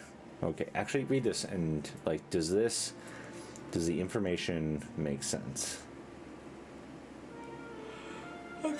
Enabling this will run a local local server on this device. I don't know that that's 2 sentences, but anyways. allowing other instances of Libro to use its current phone as its source of truth. Nope. Make this Libro from a tablet. I know I'm missing a back bracket, but Connect another Libro instance. Enabling this will run on this device. Has it? Oh, I see. and so like That you makes sense. I could, think you could word it better then. but yeah, but like the general idea, like I wanted Yeah, to is have. that I can go set it up on my iPad and connect using my IP. Yeah. So like the idea is that I want a top setting or top idea Uh-huh. that is just like, is the server enabled? Is the server on? Is the server doing a thing? Yeah. And then the second one is like, oh, if you're trying to connect to something else, just type it in, and then it'll go through. So when you connect to another server, I haven't set that up yet. okay, because basically what that's telling me is like whatever I have will just merge the two. Won't merge the two. It will replace whatever you have on your local device with Okay, the other one. but that's not what you're saying here. You said this will not impact your currently saved data on this device. Yeah, so if you disable the current IP, then it'll go back to what you had before. That's not how I'm reading that. Well, I thought I did. But the idea there is that like you're basically treating like a certain device as a source of truth. No, that part makes sense. So it's either. And then you it's either- enable the server, and then you. So can- you would do this on your phone, Yeah. and then on your like tablet or iPhone or whatever, you would then type in this IP address, Yeah. and then it would just have all the information that your other phone has. Yeah. No, that part makes sense. I think you're just overcomplicating it. So I would just do server enabled, connect to another server, and then have I can this. split these up into two they separate should cards be. as well. Okay. Right, because it's enable local server, and then the button should be up I there. also think data source settings is a terrible title, but Fair. it's just the one that because like Yeah. what you're doing is you're setting the data source. Yeah, no, that part makes sense, but this sentence here, like, what I want, I guess, is enabled as a local server, here's the IP, and then when I go into a fresh instance, it's like, enable as local server or connect to other server. And then if I click connect to other server, then it pops up the little thing and says type in IP here. I could put like a little orange thing or here or like whatever your primary color is, like here, to just say like, hey, you're connected or you're doing a thing. The word doing a thing is hands down the least helpful information. Well, it's like, so sorry, what I'm thinking of is like on a phone, if I open anything and then hit the mic button, Yeah, like this appears, yeah. right? It's just a little dot that Okay. that says, The microphone. hey, something is listening, something is, because I do want to upgrade this feature, especially with the enable local server, to be like, hey, anybody on your local network can change, like it would prompt you to back up your LiftPro first, and then anybody that exists within you locally could just like screw over whatever your Only if you data connect is. them. Well, if they know your IP, Yeah. and if they have access to your local network, they can scan your IP. Yeah, I don't know how many people would be doing that for fraudulent purposes. I'm I'm not saying it's not possible, but I wouldn't worry about that small percentage. I'm just saying. In my brain, what makes sense is enable local server, yes, and then it will say server enabled your current IP, done. So- Or enable local server, no, and then if you hit no, it says would you like to connect to a local server, yes or no? And if you hit yes, Whoa, okay. this pops up at the bottom, right? So then I guess there's like 3 options, right? Or 4 options, right? Because there's like Gonna grab my gesture. Well, it's like local server enabled.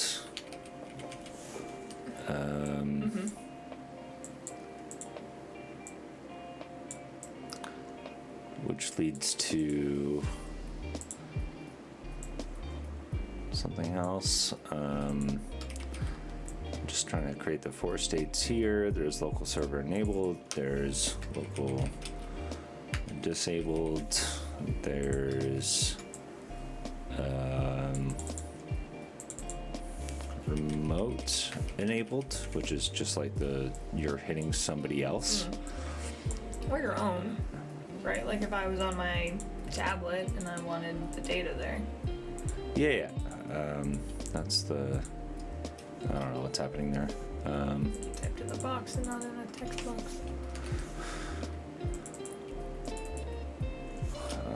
Local disabled.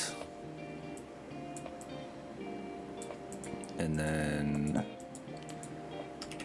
it's like the last would be so local server enabled, you are broadcasting your data. Local disabled, just the current state. Yeah, earphones. And then remote enabled means that you're hitting some other sort of server, right? So this would be, let's say, local DB.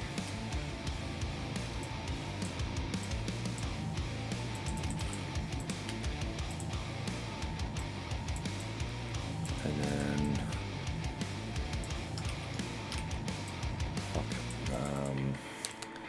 remote.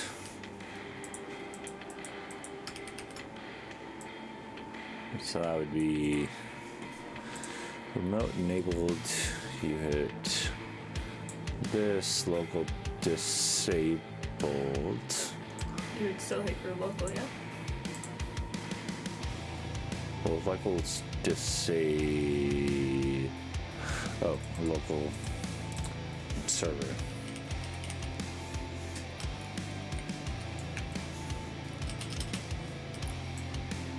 Because like local disabled in my mind is also means like your local DB is dead, right? So that would still hit that, and then local server enabled, you'd still hit that. And then the way that this would work is that the remote enabled would then go back here. Yeah. And then trigger the local DB to go back and back and back. So what's my fourth one? So it was local server, yes or no, and it was remote, yes or no. So it would be remote disabled. You could have, well, remote disabled is local, Agreed. so like maybe, No, because you could have the local server enabled, but then have remote off. Or no, you couldn't do that. well, okay, so it's a question of like, can you have that or why would you? I don't know. I don't know why you would have it enabled and then not want it to be picked up. Yeah, I don't think so. Okay. So yeah, those are the, so it's remote enabled to remote, local server to local, local server to local, and then remote back to local server Yeah. to local DB.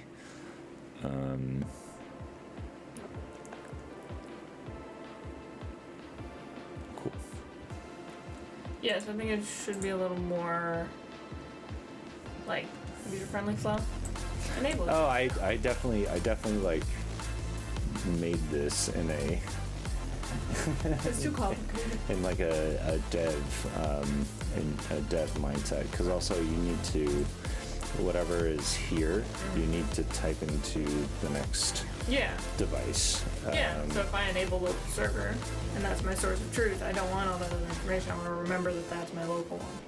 And then when I go into another one, I don't enable the local, but I do enable remote, and then I just have to look at the IP on this one. Done. Easy peasy on Tweet. You're So waiting for your would this be better as a drop down? Like if I did, yeah.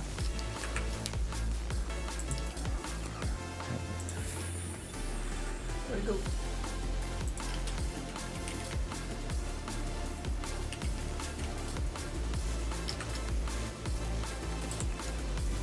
It's like if I did a like box, that was just a. Well, because okay, so here's the thing I'm thinking as well, is that I don't think these are mutually exclusive, No. but should they be? I don't think Right, like if enable like- local server, yes. And then that's that, right? And then you have just up-to here. And then if you do enable local server no, then it says connect to another server. You hit yes, and then this pops up. But I would delete this sentence because it doesn't make any sense. Because it will impact the data. It'll override it. what do you mean? If I have data and then I decide to connect to my other source of truth, I lose my current one. But if you so the reason I said that is that if you disconnect, which I need another button for, I guess. I have other ideas for that, but if you disconnect, all of the data would go back to what you had on that device. Yeah, but once I connect, all my data goes away. So would you want it to be merged, or Not necessarily. I personally see this as something I would set up at the beginning. Like, I wouldn't use two different devices. And then, I'm more so thinking about, like, there's people that we go to the gym with, like yeah.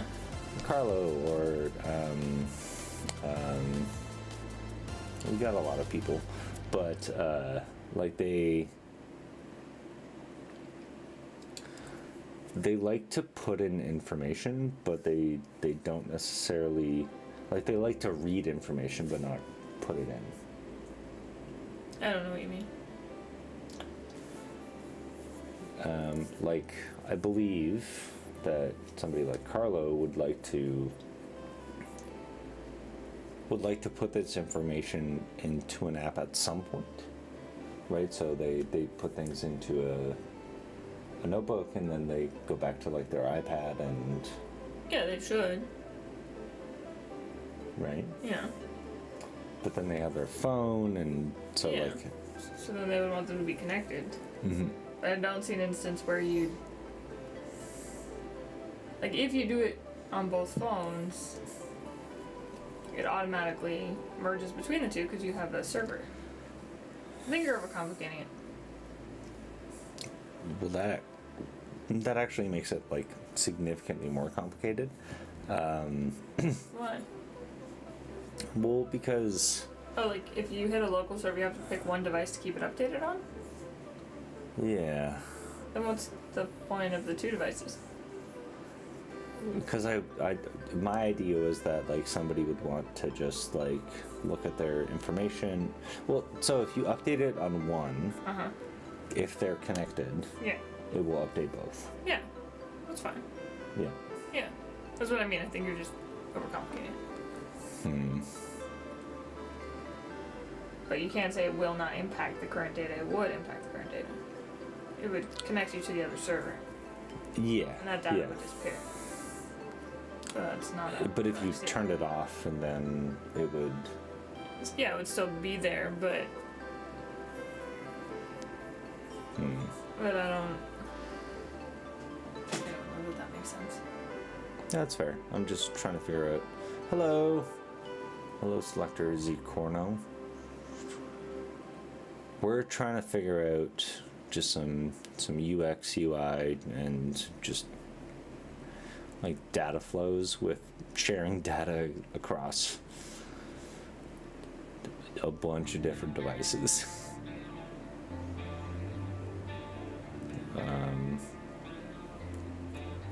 I think there's a radio button to enable local server, yes, no. and then connect to another server, yes, no. But only connect to another server if you hit no on enable local server.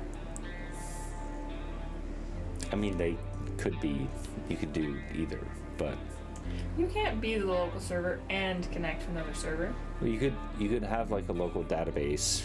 So like technically, Okay. you could have a local database and then the server enabled, and then you'd be connecting to a different database. And realistically, Yeah, but I'm trying to build like this super cool like data source Yeah, that's definition. fine. But if you overcomplicate it to the point that nobody understands what it means, Fair enough. are you not designing this for your average user, not your super duper user? I'm designing it for me, maybe a little bit too much. Agreed. So I think what I suggested is nice and simple. Okay, so what was that again? It was Why am I even talking if you don't remember what I said? because there's like 1,000 things going on in my head. So what I said was enable local server, yes, no. You hit yes, it's done. There needs to be some sort of TNCs about like what that does.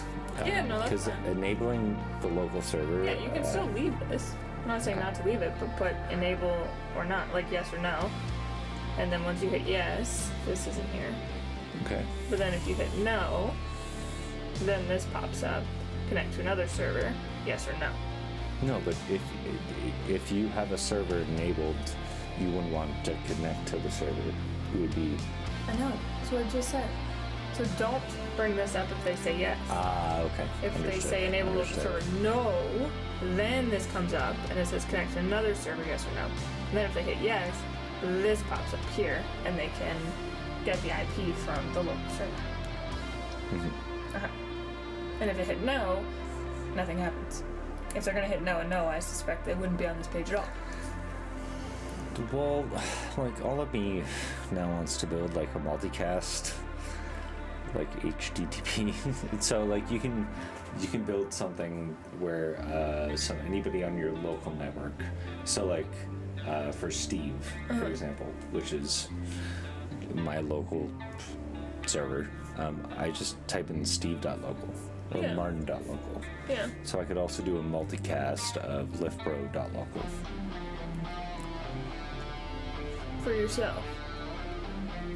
No, for whatever device turns the server on. But we would run into an issue where if you turned your server on and I did, it wouldn't know how to fit. Oh, can I have one local server per household? No, but like multicast, like it's a unique ID. Yeah. Yeah. I don't know what you're talking about. So like if I went to like liftbro.local, I know. whoever set it up first would be the one, and then the next person would have to be like a different liftbro.local. Sure, but for the average person who might want to make an account that they use on their tablet and their phone, would this flow work? Probably. Okay. Isn't that who you're building this for? I like to build things. You might need to start on Magpie.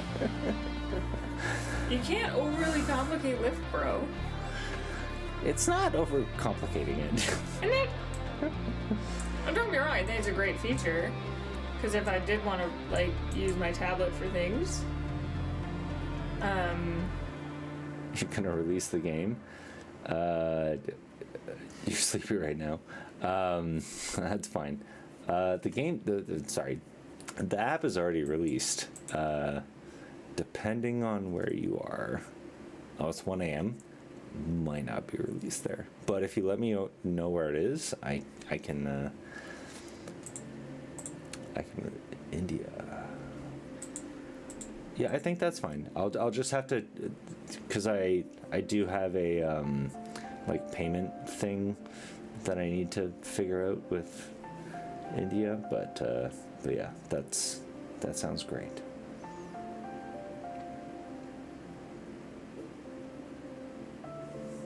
You just don't even help. Well, I'm just trying to figure out. Okay, cool. Yes, I can do that. We figured it out. Mm-hmm. And so we do enable local server, Uh-huh. and then this will be linked app. Oh, I thought I set it up, but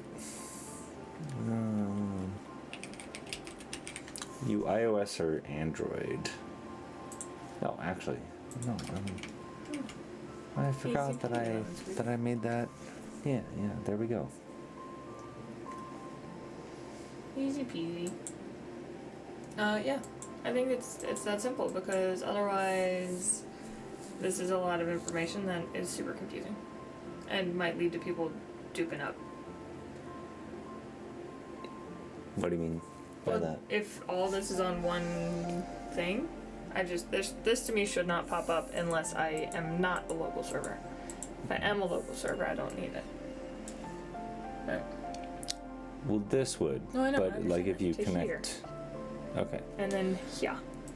So the other question that I think I need to answer Mm-hmm. before I release this is, so right now this is all settings. Mm-hmm.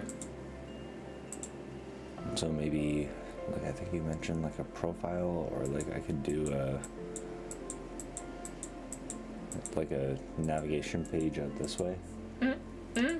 right? Yeah, Like good, a page there, and then it says like settings, server information, blah blah blah, like all Yeah, the connect with us or whatever. Because really, the Discord source code, like this stuff, these three things, it's like could be in like a connect with us thing. pro information, and also this will become pro. Yeah. Yeah, and right now you're not splitting out the pro feature. Oh no, you are. Okay. I did, but like they're not. You're not doing it right now. Yeah. And then like the version could be at the bottom, so maybe this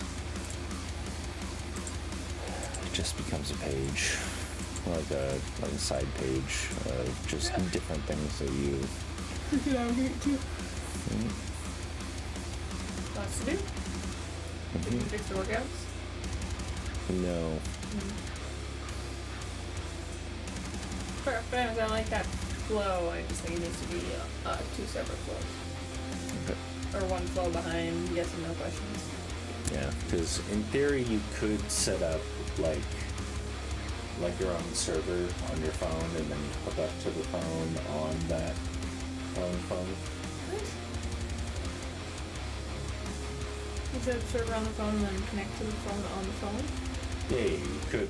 Like right now, the device like dives into the database and then comes back, Yeah. right? So you could, in theory, start a server, Uh-huh. go to the server, Uh-huh. head back, or like go to the server in the same.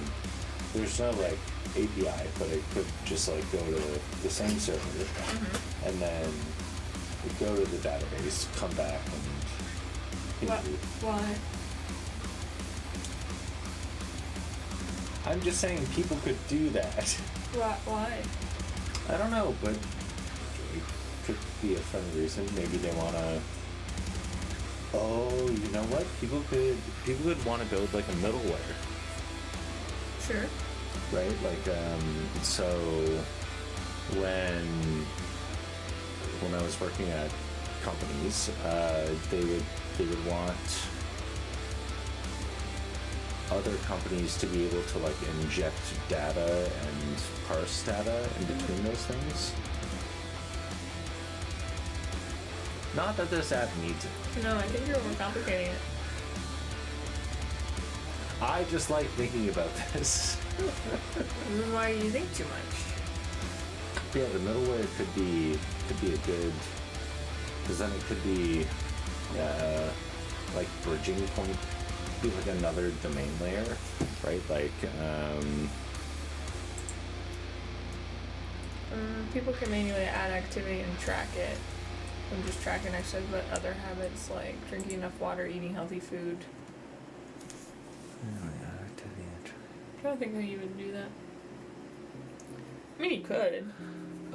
Yeah. You could name it water. You just have to like interpret your own reps and. Yeah, that's definitely something that I'm interested in. It's just I need to learn a lot more about that to. Well, then you need to care more about that. Probably. Those aren't habits you track. No. Oh, and then yeah, the arrow that didn't exist here was the one that breaks the rule. Makes sense. Put all your little drawings. Cool.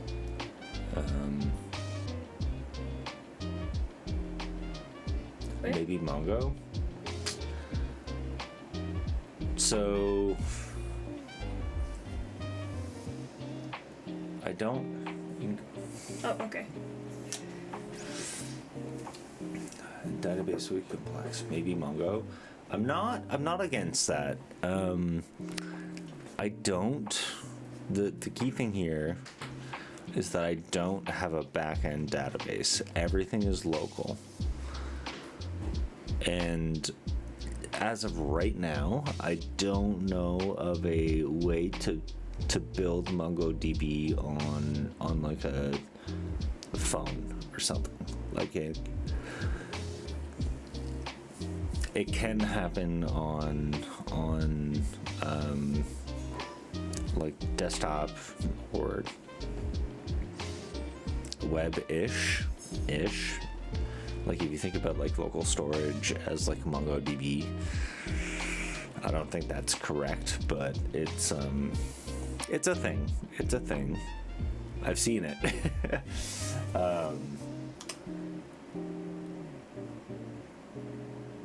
But yeah, so there's two features that I've been really interested in leaning into. I'm gonna run to the bathroom super quick, and then we'll dive into this.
All right. I'm back.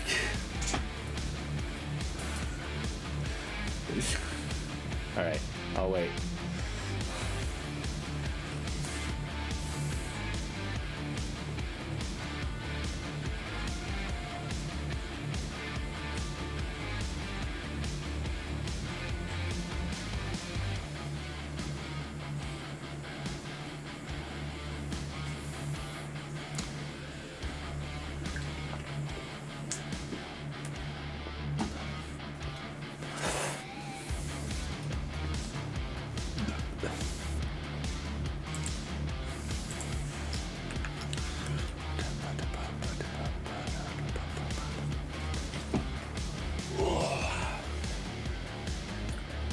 So,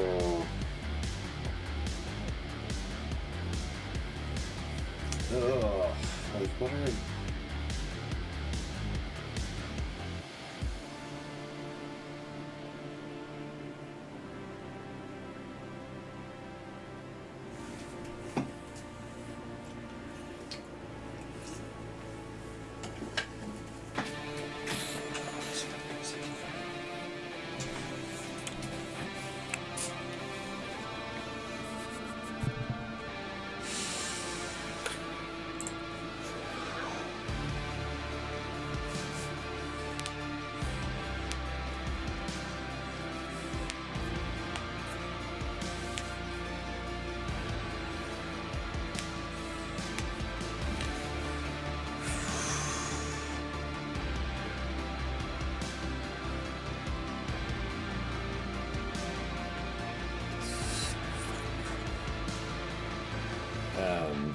Alright, I'm back. I was back for a bit, but I was just thinking how cool this is.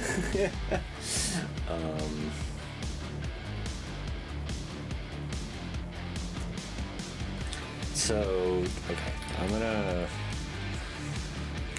I don't think I'm gonna be able to finish everything that we want to, that I want to do today. So, what I'm gonna do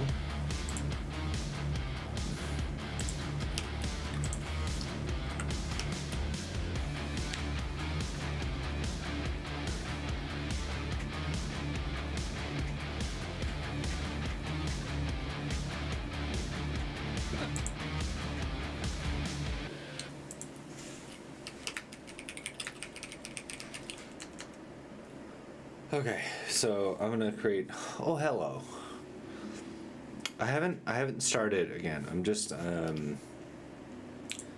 these are the things I was thinking about.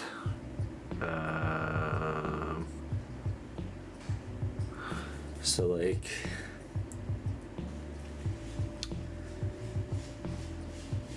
there's yeah. We're gonna talk about the two features. So, like the one thing that Sarah mentioned was splitting. What was it? Data source settings into two options, and then two was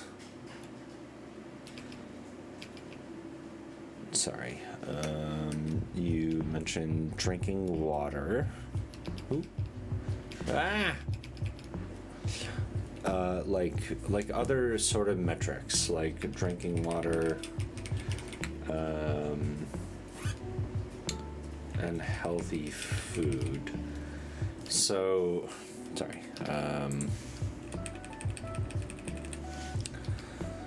so if the way that this is handled right now in LiftPro, which is not good, like it's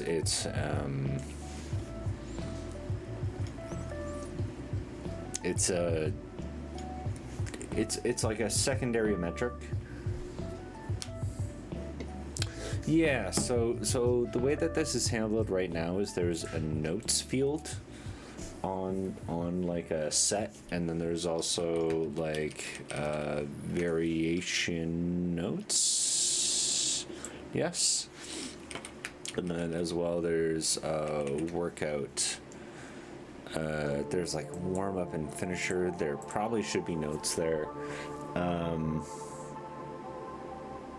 But like the idea there is that it's a string that somebody can enter, and so I don't use it a ton, unfortunately. But if I were to go to, let's just say bench press, and then my leg hurt or something like that, right? Then that appears as kind of like notes on that individual set. There's also like benches of like push knees out,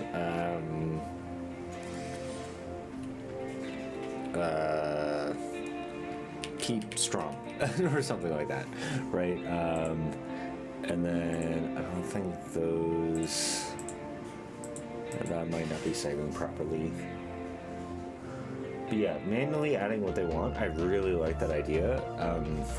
The thing that I'm interested in from what you're saying is like how might you do that, right? So I've done it with like extra notes, or like there's finishers and warm-ups. I do need notes on the workout. Like, yeah, this is cool. I really like it.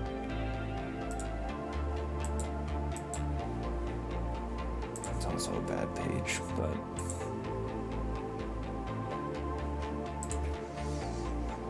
I don't think this field is working right now. And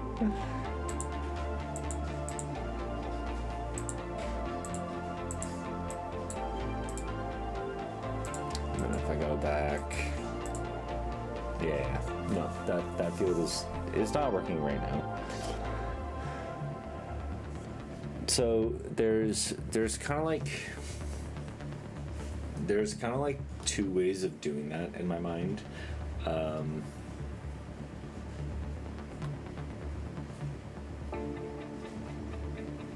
Be a data class activity which can be created by user and added to local app and server database.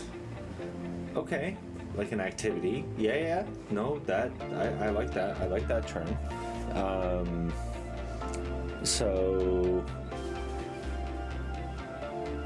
like right now, there's a hierarchy of like lift to variation to set. So a set is part of a variation, and a variation is part of a lift. And like an activity can be part of that.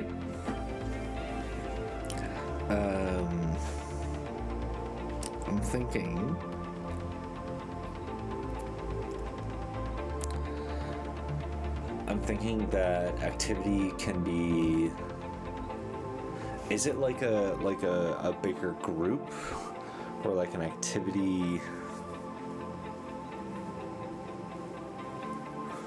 Activity could be. Yeah, it's sub. Superclass. I like the idea. Yeah. I don't love the ideas of superclasses. Like everything is kind of structured in a way that it's not right now. But activity could be a superclass. The only thing I worry about there is that, I mean, maybe. So like, okay. Sorry. Let me rephrase and. No. I just like this. I like this. This back and forth. So, the thing I was thinking is I do very much want to add this idea of like going running or something to the app, because right now it's very much based on like powerlifting or just like weightlifting in general. Workout could be a sub. The reason I'm worried about the workout being a subclass is that it kind of goes back to the same problem that I had with this, where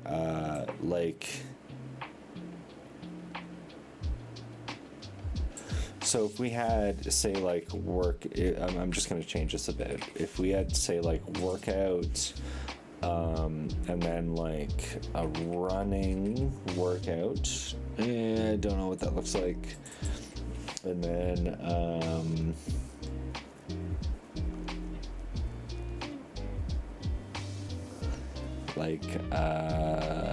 what's the word? Drinking water. It's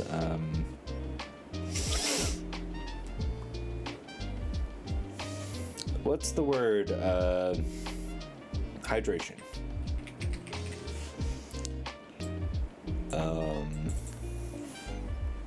And then like the standard workout that I currently have.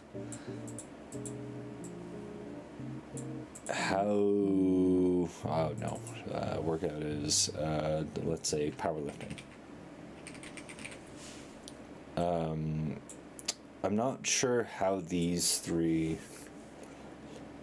activity goes to workout, running, weightlifting. Right. I like that, because the way that this actually works is that it's not. So this is actually an exercise. And then I'm just gonna make this.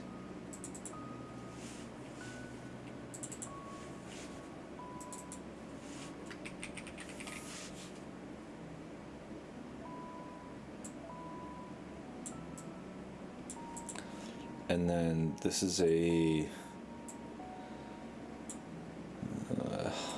so like a workout is an exercise.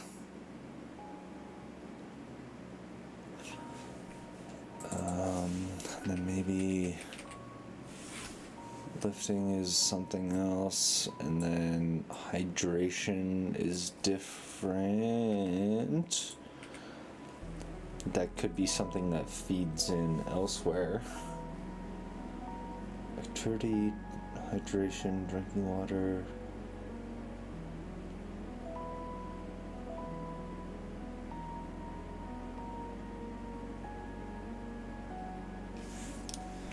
Yeah, so what you're saying is something along the lines of, so we have activity here, and then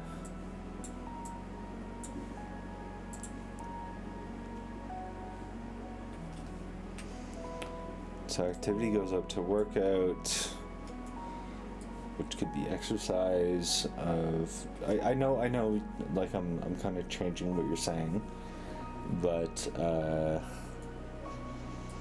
so you have like activity, workout, exercise, running, lifting. An activity could also be, yeah, like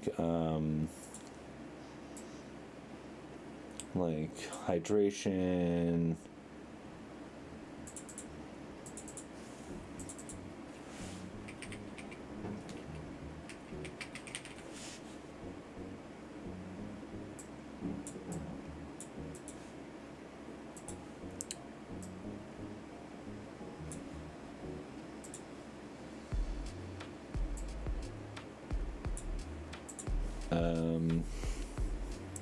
And then the other things. So like you have an activity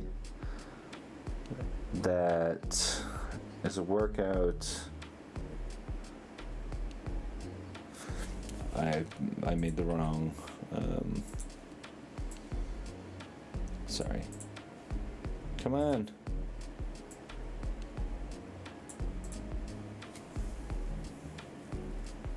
And track food could also be like nutrition. So that might be able to like nutrition, and like these could be, I am fully making this up at this point, and I don't but like nutrition could point towards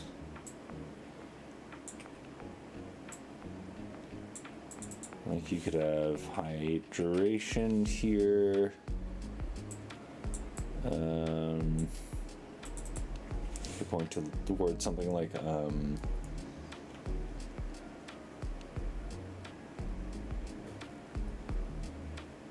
so the reason why I have exercise as a separation from workout, I do understand, because like it's a one line thing, and then we can cut that off.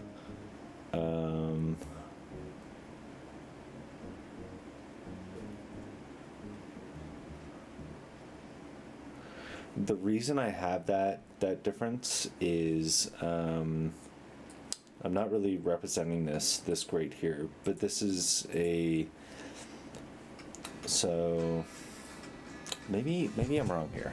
Okay, let's think this through. So like a workout could be, how do I yeah, the lines are not great right now.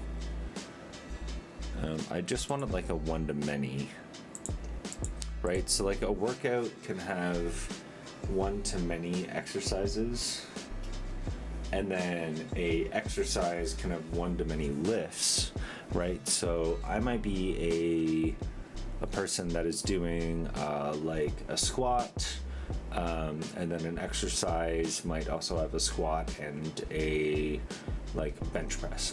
That's probably not a good example. But like I would want to do those two things in repetition. Like do one thing and then another thing, and then a workout. So maybe I just need to draw another line here,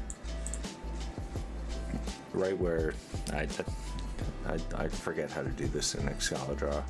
But yeah, the idea is that like a workout can have many exercises, and an exercise can have many lifts, or it could have like a running thing. So maybe exercise is the wrong. And then we would probably have here also like food intake.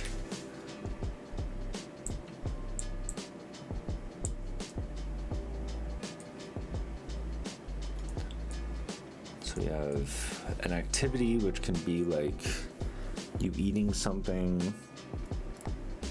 which I think is really valuable. Thank you for that.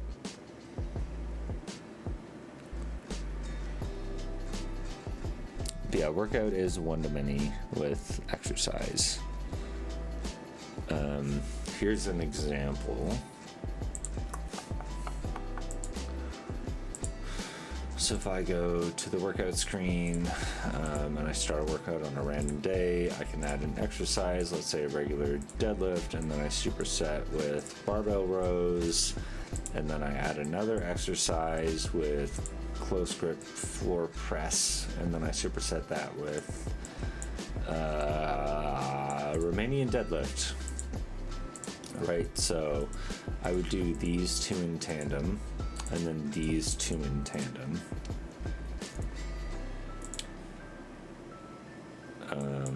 And then it ends up looking like this, where I did like, hey, A, B, A, B.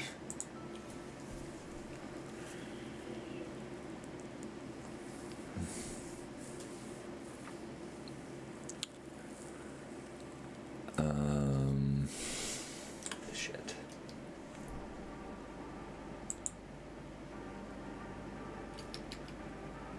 Written this plan? All right. Are we leaning more towards your plan? Yeah, fair enough. Okay, so what happened is with this app is I started with, I have, I lift. Why am I zoomed out so far? It started with lift. And then, so lifts had multiple variations. Why am it's the, there we go. And then we had a variation, and then we had sets.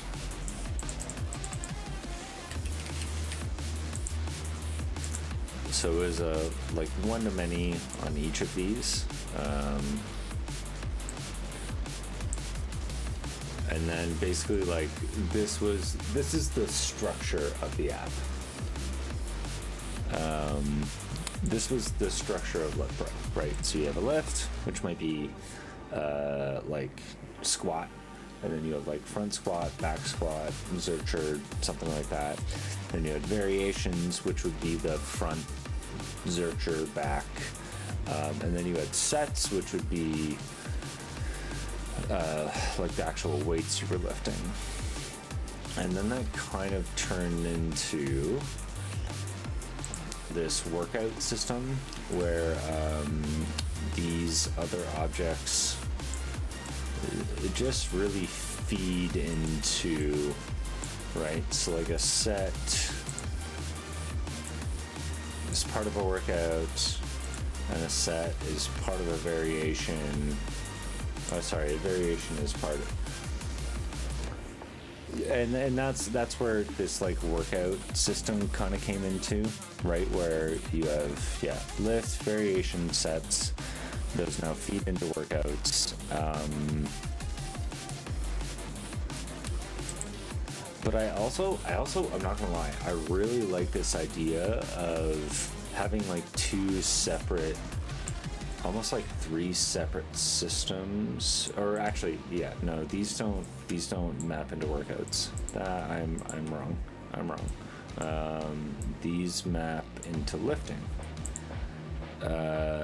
Because this all points towards a lift, and then is this going to increase the text size as well? Nope.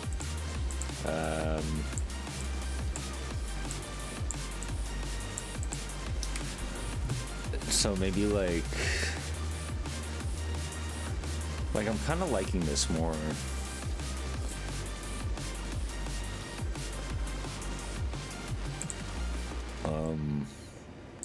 Where we would then have running, which I've got to split up this whiteboard a bit more.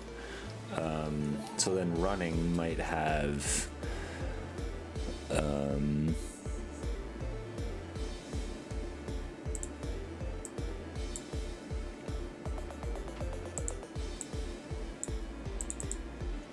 like a route or something. I'm not going to implement this in the current app, but like a route, and then distance, time. Yeah, route.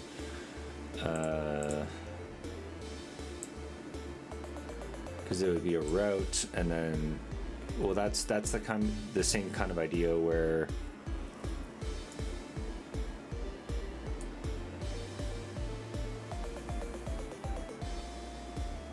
Yeah, so like you have a workout that is an instance of something, or an exercise is actually the instance of something. The workout is just the day. Because you could also like combine running, lifting, and nutrition into a workout. I'm not going to think about that right now.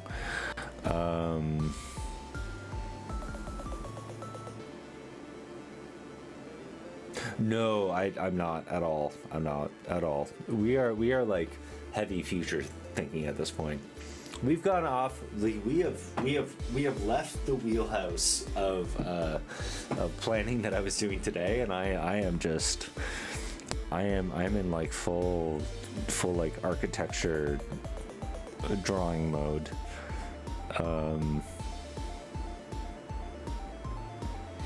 So it would be a route, because the route is something that you could complete multiple times, but then like let's call it like a session.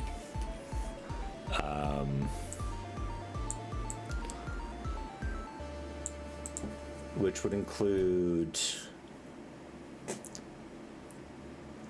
distance and time. Lap is good.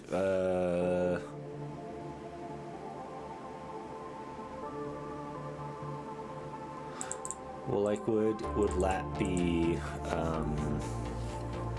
like, could this be, like, could there be a field on the lap? Sorry, on the route. There's like how many laps you did. But that would be the session. No. Yeah, yeah, that would be the session. Like the instance I set it, because the session would be like lap, pace. I'm also not a runner. This is where it's so like the route would be lap, time, laps, time,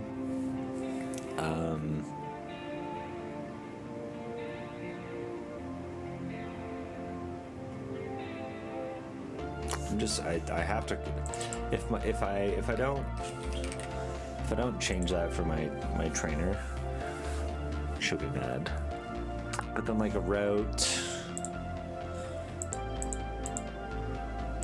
So it's not necessarily that cardio is pointing, because cardio is pointing to a session. A session is just the word I'm using. And then a session would point to a route, which would have like GPS coordinates and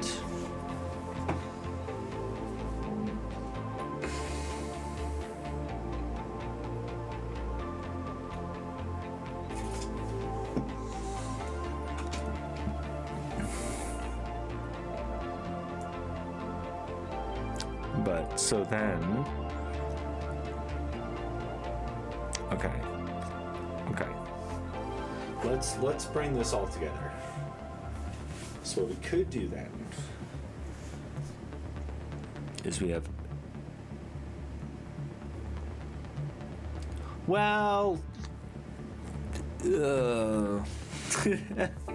don't do that. Imagine if the road's on a treadmill.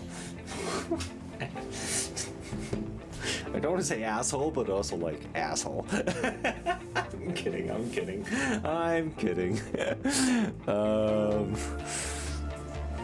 But like treadmills do the mapping, or they don't.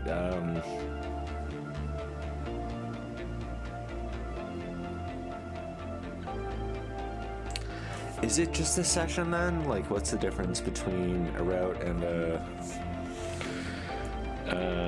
Okay, so sorry. I wanna like expand out a little bit and just figure out what's happening. So we have an activity, distance and time.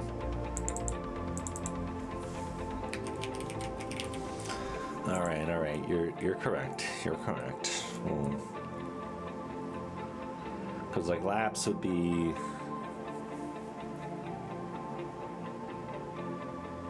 Yeah, so it should just be. Granted, I don't know. Oh, okay. I gotta. All right. You're good. So, what we have here, and then I'm like my brain needs a break. But we got activity, and an activity can be.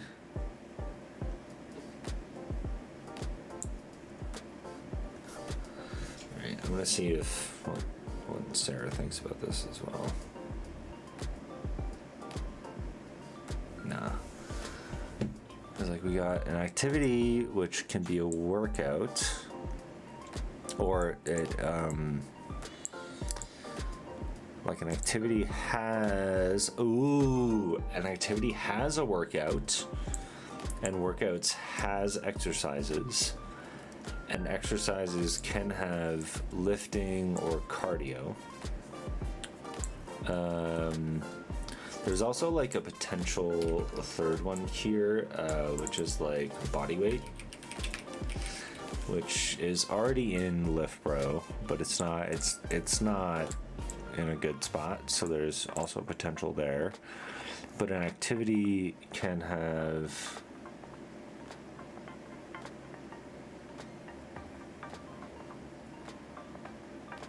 calculator that calculates. That's definitely an option. I already have this so it pulls up a bar that kind of looks like a penis, but like it'll add like the weights, right? So having some sort of like distance calculator. Yeah, right. Like it's just like I don't like it. Like when I'm at the gym, all I want to know is like how much do I have to lift. So, let's say my squat max is 205, but if I go like, all right, I want 205 times like 0.6, not times 6, 0.6, then I know like kind of the weight, so it can like give you like yeah, some calculations around that.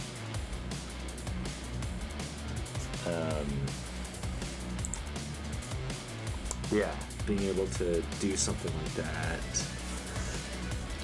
Let me write that down. Calculate.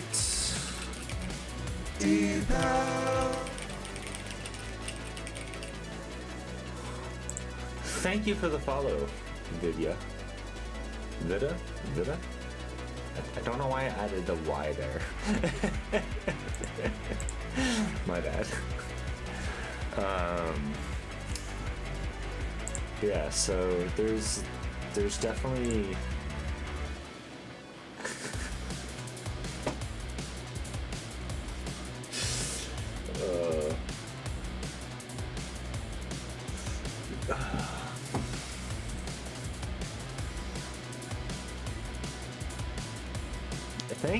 thank you.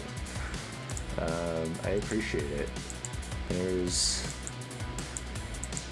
There's a lot of things that I've been building here, and we've completely missed. Oh no! Oh, is the back button not working?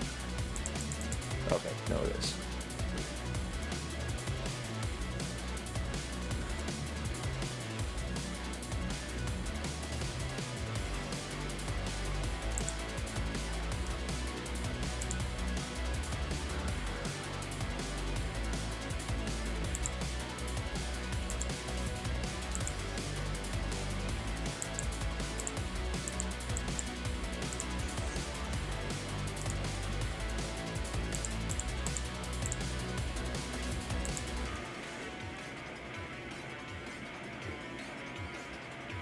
It's so smooth. How can you improve your Android development skill?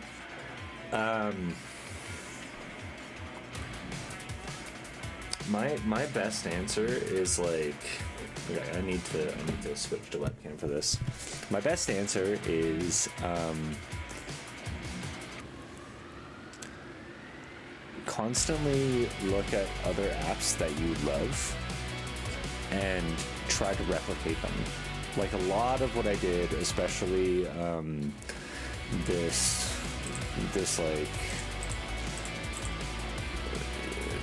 thing. Like I was just looking at a lot of other applications. Yeah, Corsia was great. Yeah, and if you want the certification, but like, yeah, look at apps.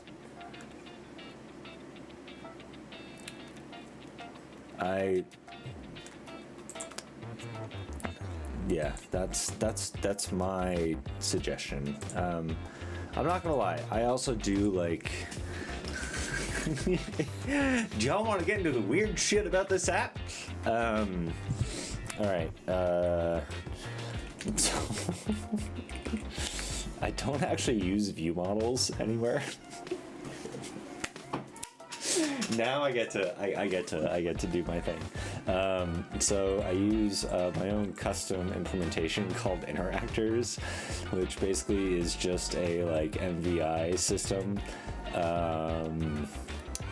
that really just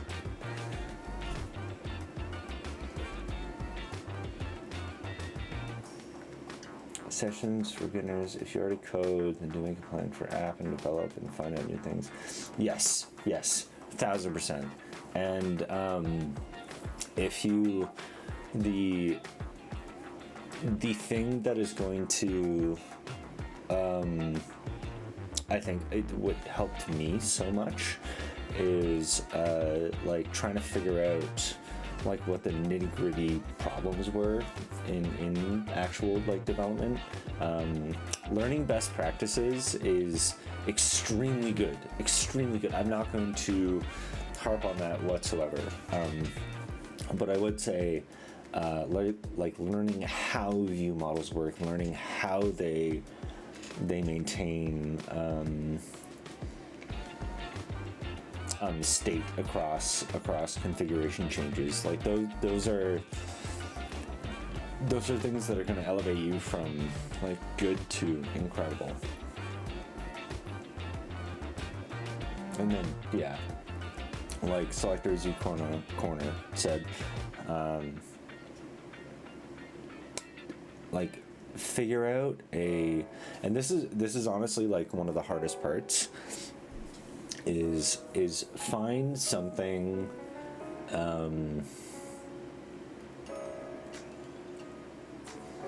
find something that interests you, and like just dive into it. Like it's probably, it might not work. It might work. But like I got into weightlifting 3 years ago. I've been into like fitness for a while, but like I got really into weightlifting 3 years ago. And then I started talking to my trainer about like how to, like all the math behind it and all the things that were happening there, and just build stuff. Yeah, 100%. Like there's nothing better than to just build something.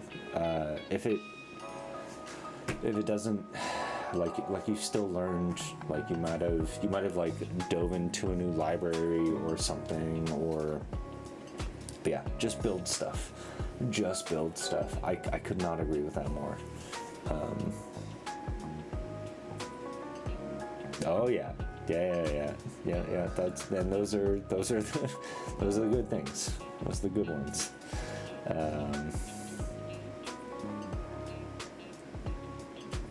Yeah, it's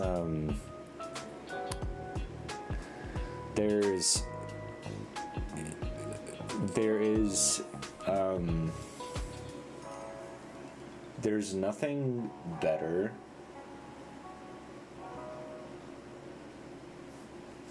So it depends, right? Like your comment was also tempted to go using AI. It depends. If you are, I'm not like anti-AI, but like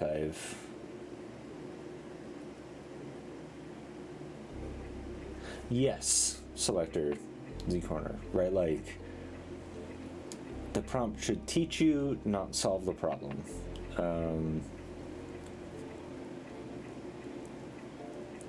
Also, I've written documentation that is not easy to understand, right? Like, the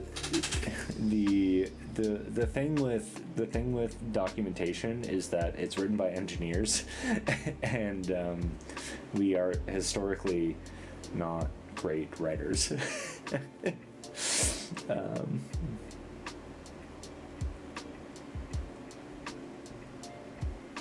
But we're always trying to learn. But yeah, AI should teach you. Don't let it be you, if that makes sense. Right? Because that's gonna probably, I would say that's gonna definitively, I can't say definitively at this point, but it would probably hurt in the long run, right? Oh, thanks for joining the Discord. All right.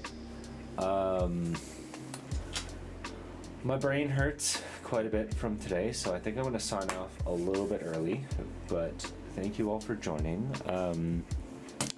I will be back online tomorrow. So tomorrow from 11 EST to probably like 1. Granted, I'm going to play some split fiction, just because there's a bunch of Christmas markets, but I'll be continuing this server work on Friday. So thank you all for joining, really appreciate it. Yeah, see you tomorrow.